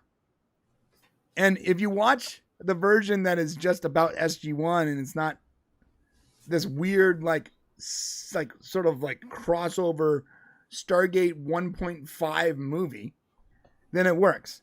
But that version was certainly jarring. Maybe that's why I never got into it, because my buddy Eric and that's the only episode I watched was the first one, and I just remember like, whoa, I was not expecting that in my in a science fiction show. Yeah, it just came out of nowhere, right? Yeah. Hey, 1 second. I think I missed some chats, and I want to get those covered before I go into the show, because then the super chats after that are going to be about. Hopefully, it's just going to be about this episode of Star Trek. All right, let me check. Someone said I missed some chats. 1 second. Oh, yeah, because I'm in the wrong count. All right. I got, yeah, no problem. Yeah. I'll find them right now.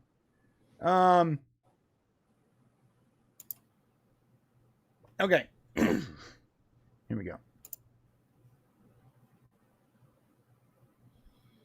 Oh, you know why? Some of these milestone chats don't actually show up on my software. So I have to go into the viewer activity. Oh.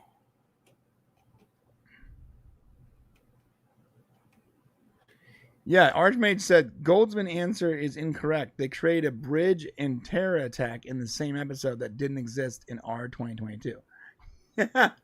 All right. So that's a good point. Ready? Akiva goes, well, we want to replicate what's going on in real life, so we move up the eugenic wars. So there's a cold fusion center in Canada, and a very important bridge exploded, which is like would be a huge event. That didn't happen in real life. In your own explanation, you contradict yourself, and this is the guy in charge of Star Trek. Oh God. Yeah. I don't know what to say about that. All right. You can't remake shot for shot without Leslie Nielsen. I mean, you can. Just you got to change characters. Thank you, John. All right. That's all the super chats. So finally, after an hour and a half, we can get to the actual episode. Sorry, guys. I'm sorry. All right, here we go. So we're gonna be reviewing this the fourth episode. We know what the title of this episode is, like Lotus Eaters or something like that. Among the Lotus, something like that. Yeah. Among the Lotus Eaters. I think that's what it is. Yeah. Yeah. So what a lot of people don't know is this is actually a comic book. They literally just ripped off a comic book. Which is fine. They can do whatever they want. They own it, but it is a comic book. So I got a question. I don't know if I was having some deja vu, if they reused some footage, if some kind of Mandela effect, but that whole opening with Ortegas, being excited about going on an away mission and at the last minute not going, didn't that happen already? No. There was like a sneak peek of the show.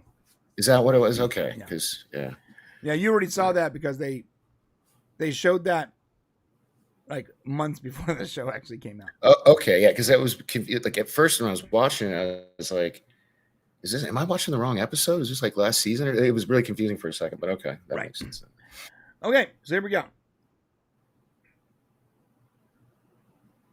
We are reviewing season 2 of Strange New Worlds, episode 4, Among the Lotus Eaters. And if you don't know how it works, it's actually, pretty simple. We are going to go through it frame by frame.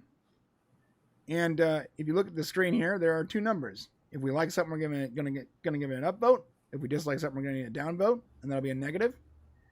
And at the end of the episode here, we're going to average those 2 scores. We're going to average those scores and come up with an official Popcast score for this episode. So right up front, this episode I thought was good just for the reason that was actually a Star Trek episode. It wasn't a courtroom drama with Star Trek characters. It wasn't a heist film with Star Trek characters. It wasn't a cooking show with Star Trek characters. It was a legitimate Star Trek episode with Star Trek characters. From Christopher Mays for $10. Brian, the Lotus Eaters are from the Homer's Odyssey. Oh, okay. I didn't know that.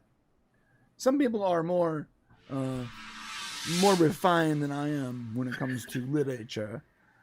Thank you, Christopher. I appreciate that, my friend.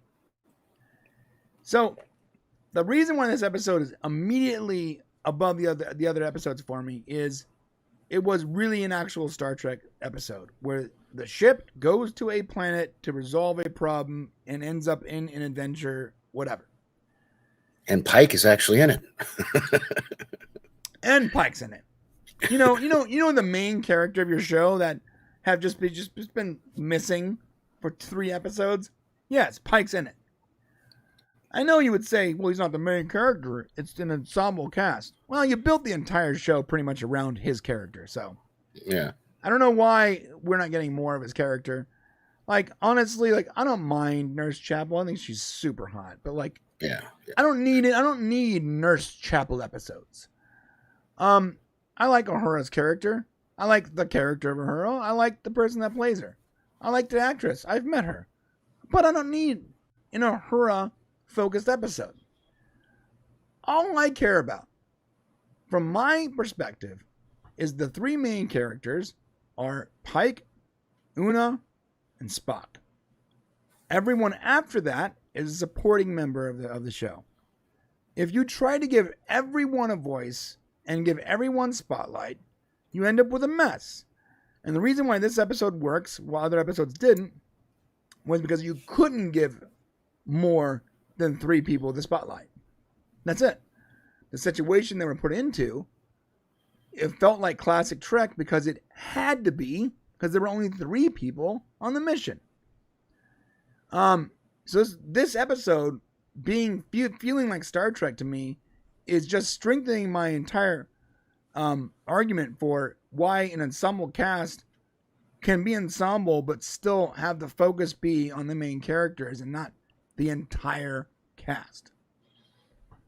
All right.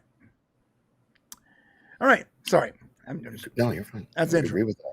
So, let's do it. Let's rock and roll. Opening up classic Star Trek. It sort of recaps the stuff that happened before. And I'm just going to skip past the recap. All right.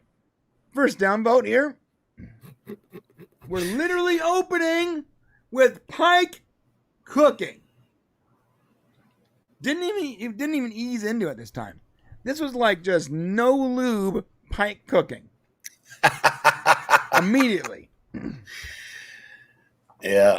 Look, I don't mind that he's cooking, but the fact that in every single episode it's more about his cooking, less about his ability to be a captain of the ship, it drives me nuts. So I'm going to have to agree. I'm going to have to give that a down for me as well, because, we haven't seen Pike, all season basically. And now we get him and it's more of the cooking thing. Yeah. So. It's just immediately cooking. He's there with his the love interest, the other captain. Yeah. I guess they made up pretty quick after the, because time doesn't exist in this universe, my friend. Yeah. No one has to travel anywhere, and there's no actual time between events. Like everything, it just sort of happens. Like you want to go there, you're there, and like there's no natural progression to character development and storytelling. It just sort of happens. Drives me nuts. Opening up with him having dinner with her after their big argument is weird. Another thing that's sort of weird too, in my opinion, is that I guess she was up for Commodore, and like she's not going to be Commodore anymore because she did her job, which is weird.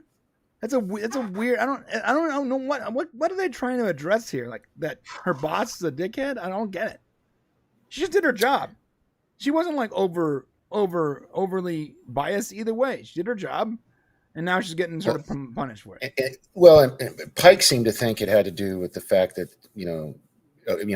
they're banging. Because he breaks up with her here in a couple minutes or whatever. Right? Yeah, he thinks that because they don't like him, maybe they're putting it on her. But why wouldn't they like him?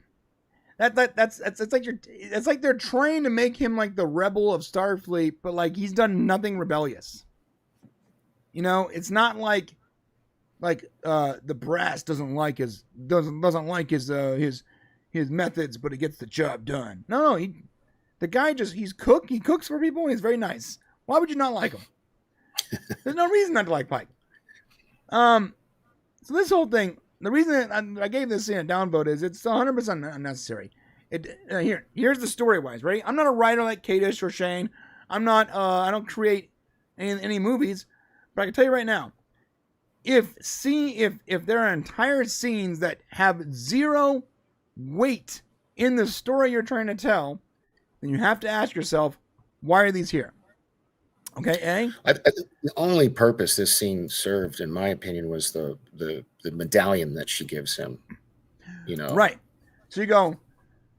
They're trying to like introduce a MacGuffin to the film or the story. They're trying to pad for time, or it's for something in the future. When you watch a Terry Metalis-led show, you go, oh, it's pretty obvious that's going to connect in some way. There's going to be a payoff for that. He's always done that. Now, there was technically a little payoff here, but I would argue that that medallion that it gives her doesn't really affect the story very much. It feels very shoehorned. So he gives her the medallion, and that's like the purpose of this entire scene is for him to get that medallion, so when he goes down to the planet, he can remember it. Yeah. Christopher for $10 says, please give me 3 downvotes for the she did her job nonsense, punishing her for Pike. Petty and vindictive, not Starfleet. Your wish is my command, Christopher. Down. Alrighty. She did her job. So stupid. All right. This is pretty bad. Okay. Moving on here. There's the medallion. You know what's funny is like this.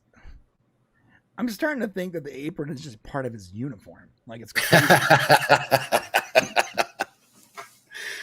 yeah. It's weird. All right.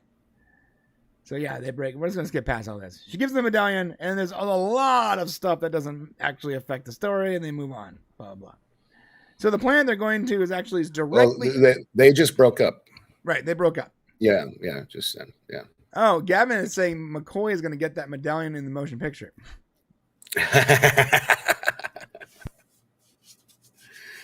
That's funny. All right. So they're going to a planet. It's called what's it called? Rigel something? Rigel 7, I believe. Rigel 7, 5, 7, 8, 3, 10. What does it matter? It's another planet. And what happened was they had gone there. It's a pre-warp planet, right? We're back to Prime Directive stuff. Now, look, I'll tell you, I don't like. I'm so tired of the Prime Directive episodes. I'm not gonna give it up or a down vote for it, but like, to be frank, I just don't care about Prime Directive stuff. I've seen it so many times. It feels like a lazy way to tell a story, and I'll tell you why. You already have, right, the second you say, well, this is a Prime Directive episode, well, then half your story is already written. They can't leave things there. They can't interact with characters. And there's some series that have done it right, but for the most part, it's just sort of like half the story is already told. The audience already understands. You don't have to really explain anything to anyone. You don't have to really write an episode of TV. Like you just have to explain the premise now. And so I don't like the Prime Directive stuff. I don't like these episodes, but it is what it is. And they had gone to this planet that is like really like something's wrong. Like the planet has like really it's really hostile. Like the environment's hostile. Yeah, it's got the radiation. A lot of radiation and a lot of cloud and it's like Florida after spring break. And so they left some stuff there by accident because they were trying to get Spock to like they had already lost people and Spock was hurt and so they left things there and they took off.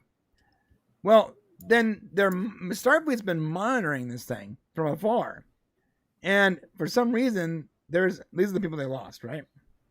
Mm-hmm. Look at this. For some reason, there's a Starfleet signal, like an insignia, written or carved out of the grass or whatever in the courtyard. Oh, yeah. Well, that's because that Zachary kid says later that his worshippers basically took that on as his logo. So right. That was their way of worshiping him or something. But Starfleet is confused as to why obviously they left something behind, and because the Prime Directive doesn't allow them to influence pre-warp societies, They need to go deal with that. I'm trying to get to that shot where it actually shows it. 1 second. And they're referring to the events of the cage, right? Like if I remember correctly, Rigel 7 was the planet from the cage. I don't remember. Yeah. Somebody in the chat, I'm sure.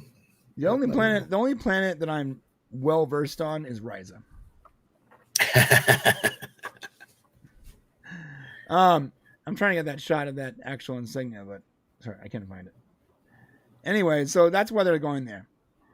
And they're going to go there. They're going to hopefully retrieve their equipment or whatever they left there. They're going to get the lay of the land, and then come back and not affect anything. That's the plan. Right off the bat, I noticed that they didn't actually, one of the deceased members, wasn't the guy they left there to die? What's that about? No, it was in that picture where you showed the three. He was the one on the far left. Well, I know his name was, but it looks like a different person. The shot is so different that either it's a different person that they used, or the makeup was just really good. One of the two. All right, so Ortega is going to be flying the mission because it's dangerous. You got to fly manually, blah blah. And there's going to be another downvote coming up, but I can't do it now. Basically, Ortega is very excited. Now you're hearing her inner monologue. She's putting on her hat and she's super excited to go. And none of this matters. None of this matters at all. It doesn't even build Ortega's character. It just sort of makes me feel sorry for her. Yeah. She can't go because she's got to stay and manually fly the ship. Now, that wouldn't be a problem, except if we're at some point when she leaves the controls of the ship, Una's like, it's fine, Ortega. I can fly the ship. And you're like, then why couldn't she go on the away mission? I don't get it. So this is supposed to, show that Ortega is a good pilot, and she's more important than being on the ship. But the second she had to leave the controls, Una was like, I was a pilot too, Lieutenant. And you're like, okay, wait a minute. So really, it was this whole scene is weird.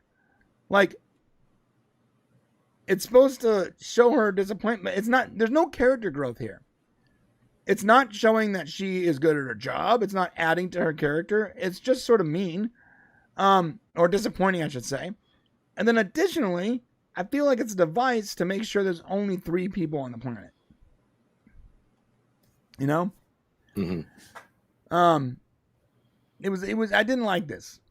It felt like completely unnecessary. And if it had added something to her character at the end where it shows her saving the ship or whatever, but then the moment she has to step away, Una steps in and does her job. I don't know. Weird. All right. The planet looks great. The very first upvote is the planet. Looks really good. Yeah, no, it looks good. But I mean, not enough for me to give it an up or down, So. Well, I mean, look, anytime you're going to show me an actual Strange New World in the show called Strange New Worlds, it's an upvote for me. Right on. I just want to see that. Yeah, Anthony Mark has a good point. It's irrational that no one else can fly the ship. It's stupid. That's stupid. Of course other people fly the ship. What a dumb thing to say. All right. Now she instantly, so they can't use phasers and weapons, so they have all these tools and things that they're trying to make sure they don't do the same thing they did last time. Right. Immediately, Laon's head starts to hurt, which, by the way, listen, if I was Mbenga and I had just landed on a planet and my head started to hurt, I would immediately, if I was Laon, I would immediately be like, hey, Doc, something's environmental here. I instantly have a headache the second we landed.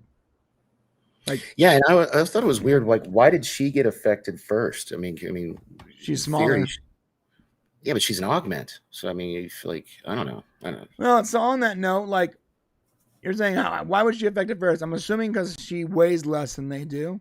Okay. Because I guess I don't know if that's how radiation works, but I know how medicine works.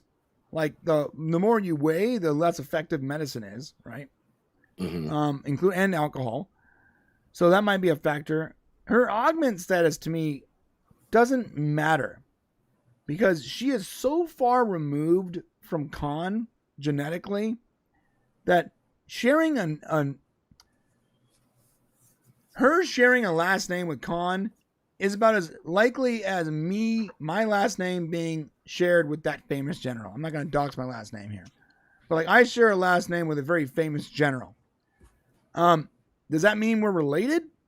Does that mean that I have some of his ability, his strategic abilities? Or maybe after like 300 or 400 years, it doesn't really matter. She's so far connected. She's at least 5 generations from Khan, right? So how much Khan is in her? Let's say you go Khan and Khan's concubine. So she's half Khan. Khan's concubine has offspring. That is quarter, 8th, 16th, 30th. So what is she, like a 64th Khan? Right. So if she's a 64th Khan, how much augment abilities does she have? Aren't we all like a little bit, gorilla or something? I'm assuming we're all a little bit of something. That doesn't mean I'm like, oh, I come from gorillas. Okay, it was. Chad is saying this was a planet from the cage. That's what I thought it sounded familiar. Okay. Yeah. All right. So, anyways, so I don't think her augment status would affect anything. If there is an episode where her augment physiology actually has a play on something, I'll be annoyed. I'll tell you why. Because there was an entire episode dedicated to Una and her special enhanced physiology not being allowed in Starfleet. So if she actually does have enhanced anything, then she shouldn't be there. You can't have your cake and eat it too. That's writing. That's not a Star Trek thing. That's a writing thing. If these characters both serve in the same organization and the organization just made an entire 3-episode arc about how that's a problem, then you can't then have that character show abilities and be enhanced and not address it. That's it. I'm sorry, guys. Someone was asking about the memberships. We have 2 channels. The memberships are identical. Like right now, this stream is playing in the member section on Popcast Prime. And then when it ends here, it'll continue on Popcast Prime and in Popcast Unleashed as 2 separate streams. But it's the same content. So we share the same content across both channels. We just don't know how to combine them, and we already had a bunch of memberships on one channel, and we didn't want the other channel to miss out. So if you're a member on either channel, you're getting the same content. The only difference is the chat might be not the same. So, all right. Also, they locked us out of pricing. Like we couldn't add any tiers. I mean, it was a weird thing. All right, so back to this. So she instantly starts to feel bad. I'm gonna give it another down vote because I feel like she should have said something, and then she acted surprised that she lost like several hours of time. I have to agree. She should have said something by now. So I agree. That down for me as well. It's not like she's not down there with Uhura or Ortegas. She's down there with the doctor of the ship. Like, you should explain your discomfort to the doctor standing next to you. I don't know. It just feels like an oversight. And La'an often makes oversights like this. And I don't know if that's like because of her character or what. But it's very odd that her oversights are so immature. Like, she is supposed to be this capable, the head of security, very capable officer. Just because you're young doesn't mean you're immature. Immature has nothing to do with age and everything to do with your character. If you're immature and you make immature, uninformed decisions, or emotional decisions, that's something you got to work on. Now, often immaturity will be attached to age because people that haven't had a lot of time in this world having a lot of time to learn things, often act irrationally and immature. But there are plenty of people that are younger than me that are probably more mature, to be honest. So it has nothing to do with age. Just because she's a young actress, the character doesn't have to be immature. She doesn't have to act irrationally. She doesn't have to like constantly be so interceptive. And I'm not sure why they're painting her that way. Like, she has had a very hard life, right? She was a survivor of a Gorn attack. She worked very hard to be like the security chief. She should be intelligent, unflinching, capable. And it's like they want to paint this character as this, but then they also add in all of these weaknesses that don't actually mesh with what character you're trying to display. You know, that would be like me telling you, I'm a Martian, but I just don't look like one. I'm like, okay, well, how does that work? You know, like, you're displaying a character that is not the character that you want us to like, you know, not the character you're trying to paint. So it just doesn't work. And that's my biggest problem with Leon. I don't mind the character, but I do feel like she's part of like every single episode. It's like, this is like the Leon show.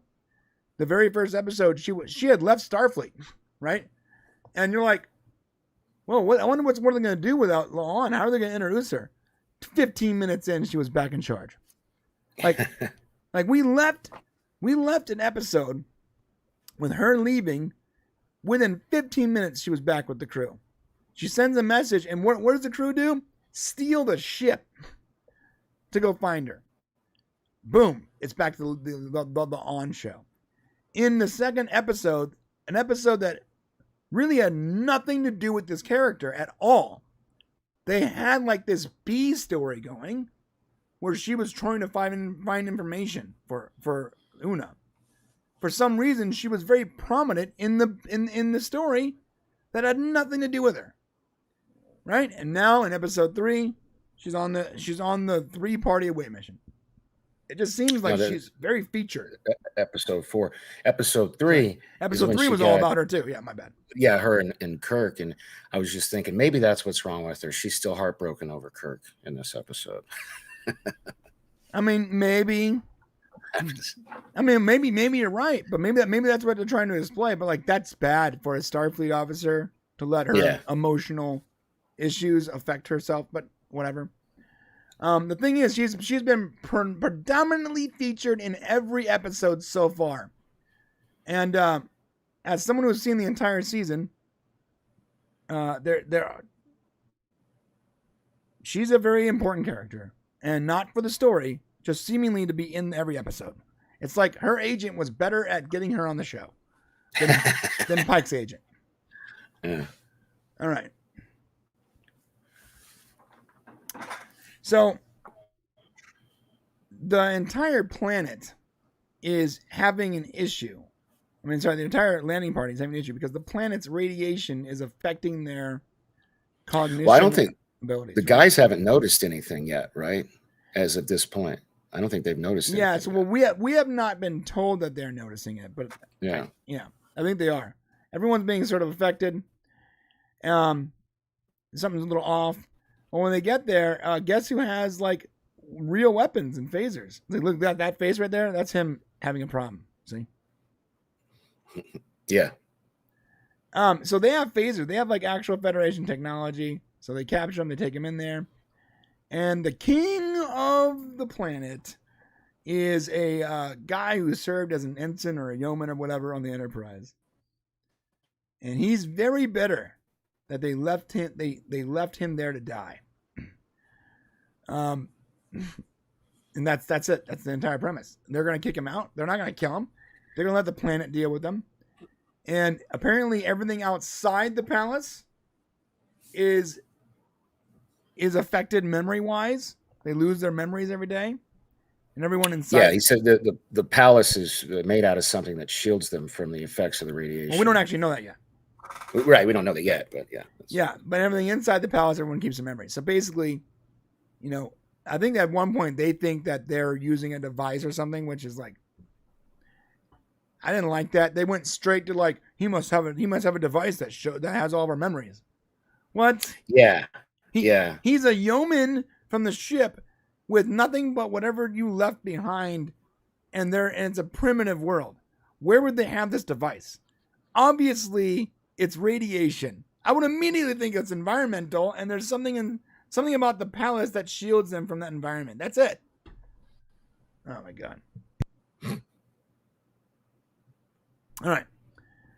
So they're gonna kick him out. He's mad at him, blah blah. And you're right. That symbol, the Starfleet symbol, they put that in the grass because he's like their king or their god or whatever. Yeah. Cool. Not a very Starfleet like guy. He was real dick. Actually, I want to give that guy a down. That Zachary. He's a real d-bag. Yeah. Now, here we are. Now we're in the cage. So Pike is not fully losing his memories yet, but it looks like Mbenga is having trouble. He goes to wake up La'an, and she punches him in the face immediately. She's forgetting everything. Mm-hmm. It's not good. So it's affecting Pike a lot, to a lesser degree than the other two.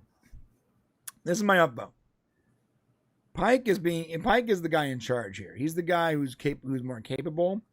He's clearly the main character. This is good for the show. This is what we need. It's not like Pike lost his memories and La'an's like, let me help you, Captain. No, he's the guy in charge right now. It's not like that episode of Next Gen where everybody lost their memories and Worf thought he was supposed to be in charge, Right. But it's still centric around the character of Pike, and that's what we've been asking for, right? Now the ship is also experiencing some trouble. And by the way, any moment you want to step in, just go for it. I can rest my voice. Just let me know when you want to step in and explain a scene, and you can have it. Okay. Okay. Yeah. So the ship is having difficulty. Well, I mean, go ahead. You want to I actually like this scene because we see that it's affecting the crew on the ship through Uhura, who has apparently she was told to do something hours ago and lost time. And so when Una talks to her, she's like, "Oh, I'll do that right now." She's like, "I asked you to do that hours ago."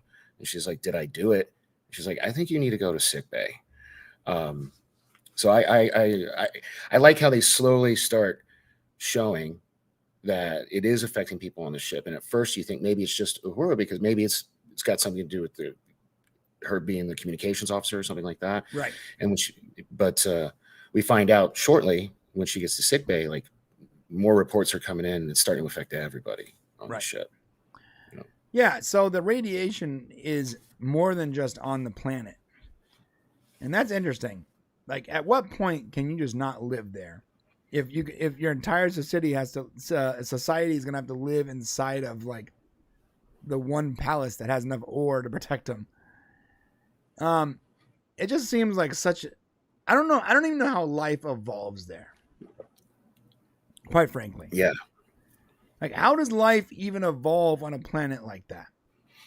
Well, I think they said later in the episode that it was some kind of asteroid or something that crashed. So the planet wasn't always like this. Right. Something happened. Yeah. Right. So then that's like the broken rocks that they're trying to fly through, and the asteroids, not space debris. Right. Yeah.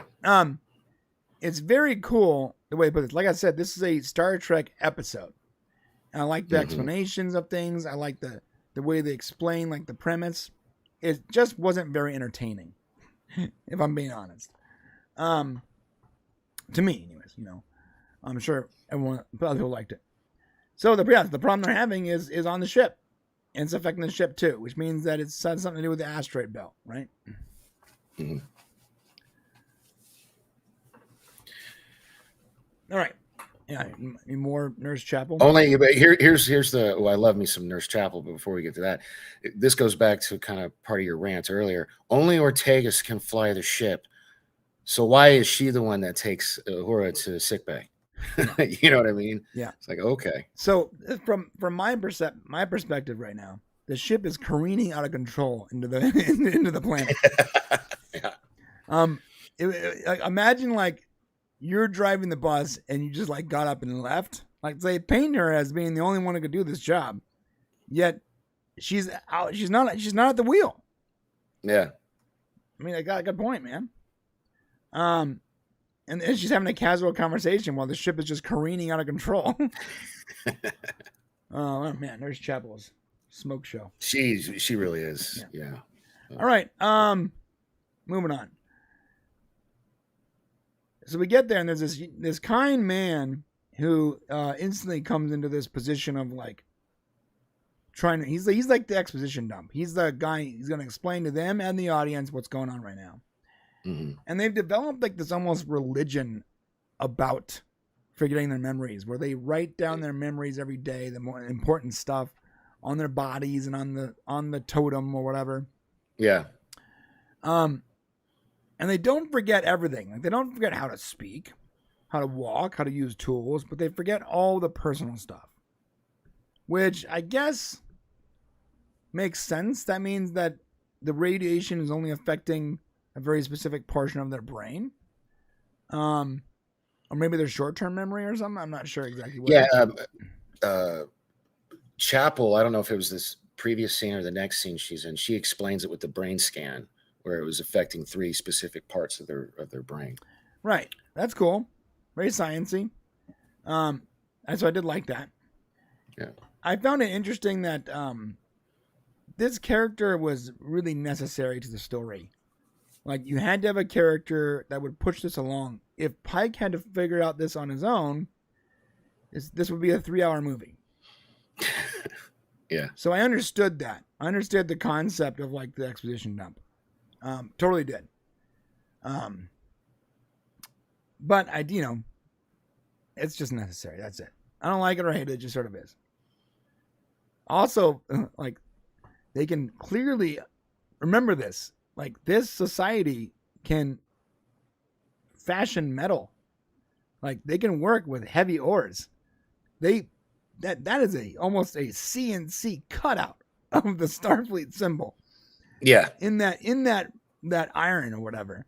It's very very well. That's an artist, whoever can do that with no machinery. Right. Anyways, moving forward.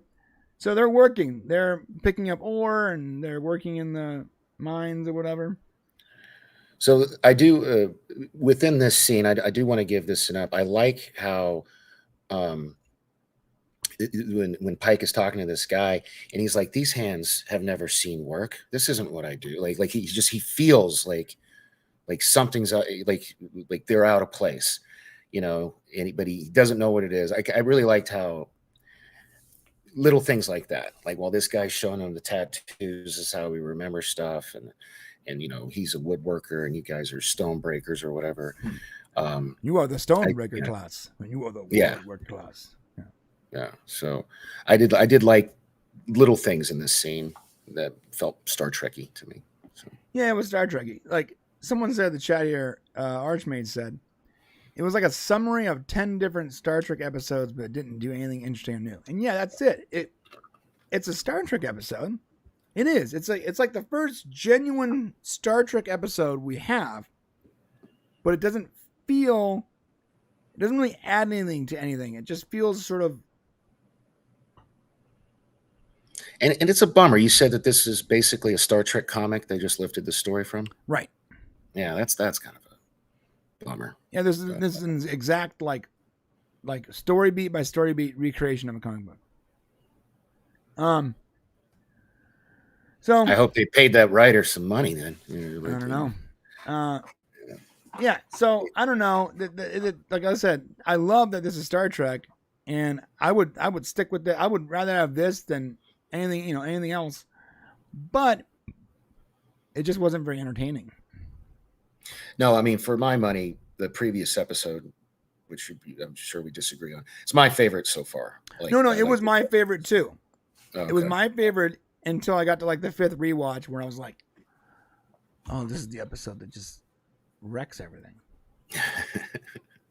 Like, it was my favorite episode too because I liked Kirk. I liked Leon's character with Kirk. I thought for something happened with that character. When she was with Kirk, she was more bearable. Without Kirk, she's like, I don't like the character. I think a lot of it had to do with that was the first time she was in an environment where people had no preconceived notions of her.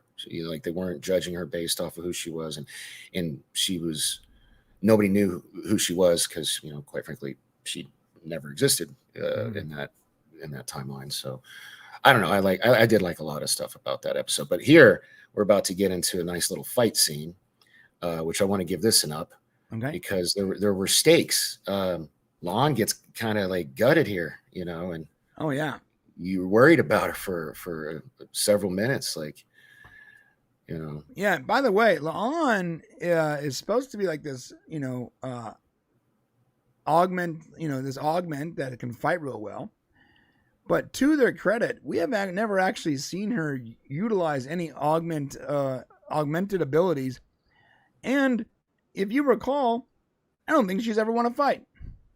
I know, man. The Romulan shit, you know, whipped her ass in the last episode, and if it weren't for her grabbing that gun, right? I don't. When she fought with Una last season, Una beat her, hands down. Yeah. She fought Mbenga last season, got beat. In fact, she has only ever got lost a fight. We have not seen her actually win. She was sparring with Mbenga, and he, without a sweat, without even breathing hard, easily dispatches the security chief of the show. She is the security chief of the ship, and Mbenga puts her on her back like a child. I actually like it though, because it's because if it was the other way, then we'd all be bitching that she's a Mary Sue, you know, she's okay. You know, I'm not saying it's a problem. I'm saying that what doesn't add up again is what she's supposed to be versus what you're painting. You're painting this person who's supposed to be capable and a good fighter, but you constantly keep showing us her losing all the time. You know, Marvel did the same thing recently with Kang. Like, he's supposed to be like this awesome big bad villain, even more crazy than Thanos, yet all we've ever seen of that character is him losing. Right? So at some point, if you want us to see this character in this way, you have to start painting the character that way. There's got to be you got to start moving your way story-wise into that direction. So far we're not seeing that. We're seeing someone with some PTSD for Gorn, and she's at a station where she's been clearly elevated for some reason, and her abilities have not. She has no abilities that we can see. I know it just doesn't really work. I'm not hating on Leon's character. I'm just I liked her. I liked her most in the third episode. Yeah, where she wasn't like. I felt almost like maybe the actress was finally able to act like herself in that episode.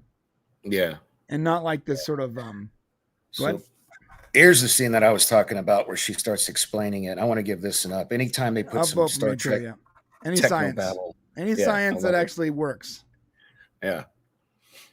Someone says, Trek reviewer, how many fights did Worf win? I don't know. That's a good point.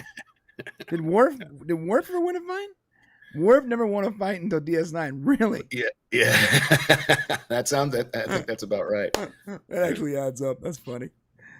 So Worf got his ass handed to him too. All right, cool. I'll take that. I'll take it. I think that's a problem though. You got to start showing her as capable. Maybe she wins like the smaller fights. You know, I don't know. Like, I need to see this character as capable. I thought she was very capable in the third episode. Yeah. Until she got beaten up by the Romulan with no Romulan ears, I might add. For the love of God. All right. So the problem is it's affecting 3 parts of the brain. Nurse Chapel figures it out. She doesn't need the doctor's help, of course. And they're back. And Una's losing it at that point, like where they, you know. Yeah, you would think that this was a really good example, a good opportunity for you to show why it was a good idea for them to make the decision they made in episode 2. Mm-hmm. And maybe she's the only person not losing her memories. I was really surprised. I didn't expect her to be one of the first ones to, like, you know, succumb, if at all, because of her augmentation or whatever. But right, this was a great opportunity for you to connect the two episodes and explain why she's so special. You know, and why it's not a detriment to the crew, but a benefit to the crew. You know, I don't know why they didn't do that. Yeah. This is actually, yeah. What was that? I want to give that a down. I want to give it a down. There's a wasted opportunity here. A wasted opportunity. A wasted opportunity for you to actually explain why a character works. Yeah, it's odd. You know, they did the same thing last season. Ooh, remember when the ship was dark and you have Hammer? You're like, okay, it's cool. There's a blind engineer who is capable. Right. And you don't use them. Remember, they just dispatched them immediately. And you're like, the ship is dark. You have a blind character in your crew. It's everyone, anyone that saw the trailer is like, oh, finally a Hammer episode. Of course they're gonna use the blind guy. He's immediately dispatched. Oh God, it's sometimes the show is like, oh, wasted opportunity times 3, just constantly wasted opportunity. And what happened to the engineer, Carol Kane's character? She wasn't in this episode. Yeah, she wasn't. This would have been I'm assuming she's in engineering, forgetting her name. Yeah, not another wasted opportunity. Maybe because her species has been living for thousands of years, you know, it wouldn't affect her as predominantly as the humans. Yeah. I mean, I guess at least his Vulcan physiology had some kind of benefit.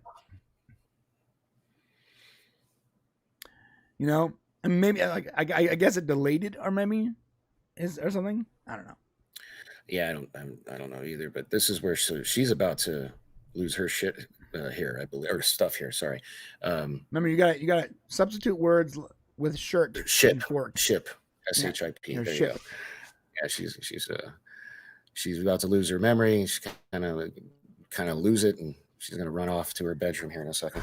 Yeah, which is again, this entire episode, I just didn't. I felt like all the Ortega stuff did was, I know it's supposed to like develop her character, but for me it didn't. But for me, it made her look worse. It took development away from her character. The character you've been passively developing over the last season, for me, it felt like this was a major step back. Anyway. Yeah, no, I would agree, because it made her look like a scared child. So when I was watching this episode, I was thinking it affects him almost in a way, kind of like alcohol. And then like at the end of the episode, Pike even says something like the planet was helping them, like when he was beating the hell out of that kid. You know, he was like, it brings out more of who you are, or something like that. Right. I can't remember the exact line, but anyway, I don't know what my point. Oh, Christopher Mays. You know, I kind of agree with you, buddy. I think I might have to agree with Chris. Oh, this super chat. Carol Kane. Missed opportunity. Crewman calls Carol Kane a witch. She responds, "I'm not a witch. I'm your wife." Yeah, I'm the wife. That would have been great. Yeah, that's a massive missed opportunity. That would have been great. Yeah. But no, they won't do that. Yeah. In fact, you know what? Christopher Mays, you're right. Downvote. No Carol Kane. Yeah. What is their problem with engineers? I don't understand. Like, I guess I don't know. It's almost like It's not Scotty. They're just going to. I want a list of the writers for the show. I want to like investigate their social media and see if any of them actually care about anything science whatsoever. Because they seemingly stay away from anything science. It's always an emotional approach to everything. There's nothing analytical about any of these episodes. Everything is emotional. Even the law episode was mainly emotional, and they were dealing with something as scientific, I guess, in a way, as the law.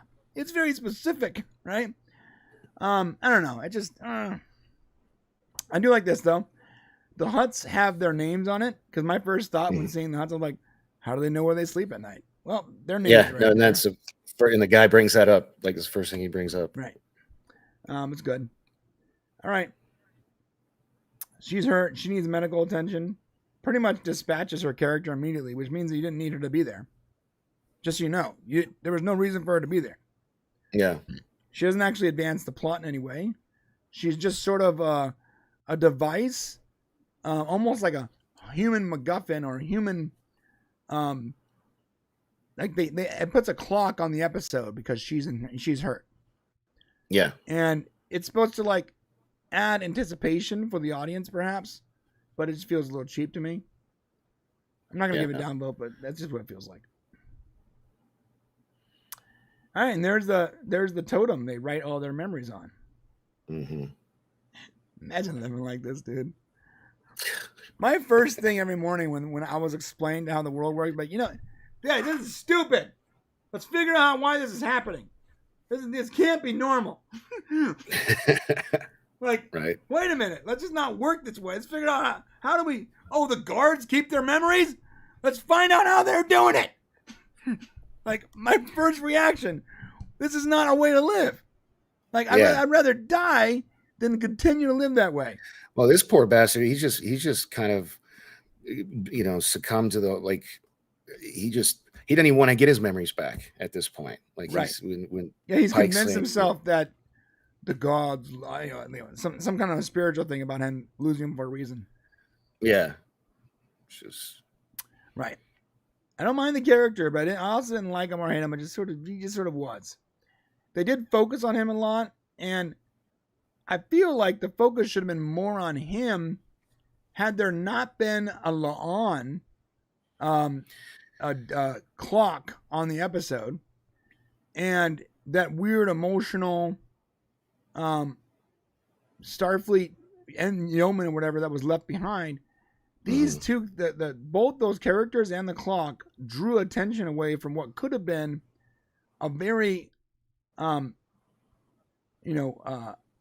really good episode where they focus, they are able to save this man in some way, and you feel a connection to him, almost like Inner Light or something, where you feel a connection to this man and like their efforts to like save that planet. And maybe it had something to do with like when their ship was leaving, they knocked an ass. Something that we did that caused this problem. And now we're there and, they're worshiping an idol of Starfleet because we left a crate down there or something. And they've lost all their memories. And we could have gotten to know this character better.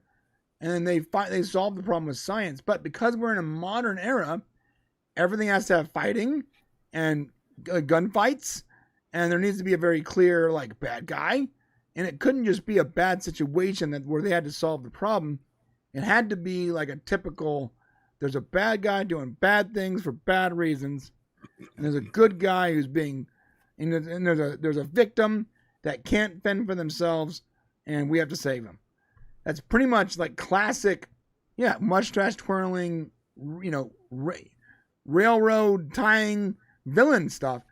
And I don't mind a classic, easy to understand villain. But there's, again, another wasted opportunity. Like, this could have been an Inner Light kind of situation. Think about this. When you watch Inner Light, which is one of the greatest Star Trek episodes of all time. Oh. Right? Hands down. Who was the bad guy in that episode?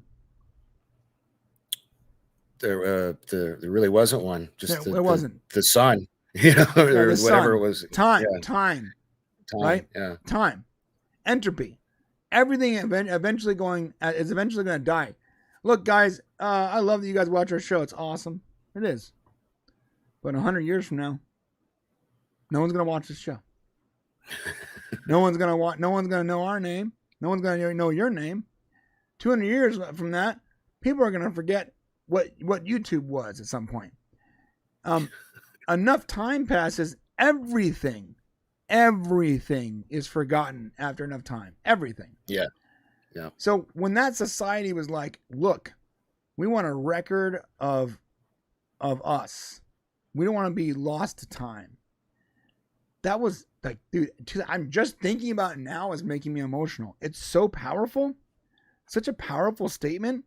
And to then use that story that is so powerful and so heartbreaking as a way to develop one of the greatest characters in Star Trek canon.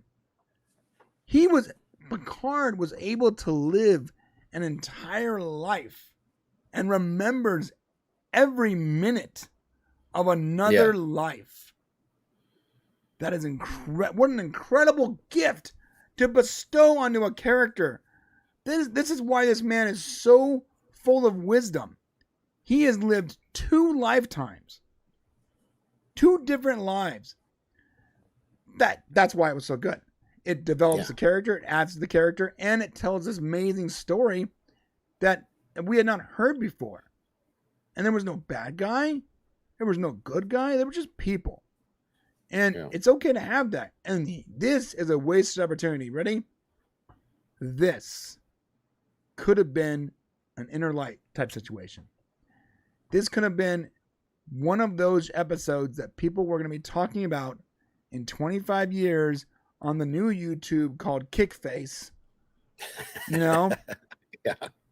And some 26-year-old guy with purple spiked hair is like, yo, kits and caddies, remember that crazy episode of Stranger? No, but instead, this will be also forgotten in time. Well, I mean, it's a mediocre episode of television. Yeah, it's a very forgettable, bland kind of episode. Need a little bbip more seasoning for me, but Archmates. Brian and Shane Custer, never forget. Custer's last stand. Oh my god. Yeah, it's like they had the opportunity. This is what's frustrating about this. I'm gonna give it a downvote because I love that Star Trek, but for the love of God, you had this opportunity. Someone brought up you already had the angle, the General Order 1, the Prime Directive angle was already there. Okay, so you don't got to worry about that. We understand the premise. The audience already gets it. The audience gets it. You go down to the planet. At some point, when they were leaving in a hurry, they must have knocked an asteroid out, and it landed on the planet, and it's been flooding with radiation, and it's damaged their society, and now we're at this place where this old man who was there in the before 4 times, before the asteroid, has lost everything, and we can help him. We can help them, and we can maybe slightly ignore the Prime Directive, considering we already effed it up in the first place, and get this planet back on track. But instead, we make it about some guy that's pissed and having emotional problems because he was left behind.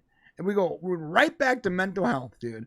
Every single time, it has to be something to do with mental health, PTSD or something. And look, I'm not saying that those problems don't exist. Of course they exist. But why is it every single episode has to be about someone with a mental condition and we can't just have a story about heroes. We can't just have a story about humanity. Yeah, I would have really liked about mental health. I would have really liked it if by the end of this episode, the Enterprise figured out a way to get rid of that radiation, not only, heal the people and the planet or whatever, but kind of undo all the contamination caused by that Zachary kid. Cause that's really what did it more than them leaving a crate of stuff. It was that kid, taking advantage of a primitive culture so he could make himself, king of the Wicker people or whatever, So. Yeah, there really was no good outcome here. Yeah. Like there nothing good happened. Like they went on this trip and they survived, and that was pretty much it. Yeah. They just survived. Like, where was the progress? Oh, maybe because the palace, they got the memories back. Do you think the entire planet is fitting in that palace, you guys? Like, come on. Yeah, no. Yeah. Like, they probably shouldn't even stay there. If I was that guy, the second I realized what was going on, I'm like, oh, hey, yeah, you guys got to take us with you. Like, we can't live this way.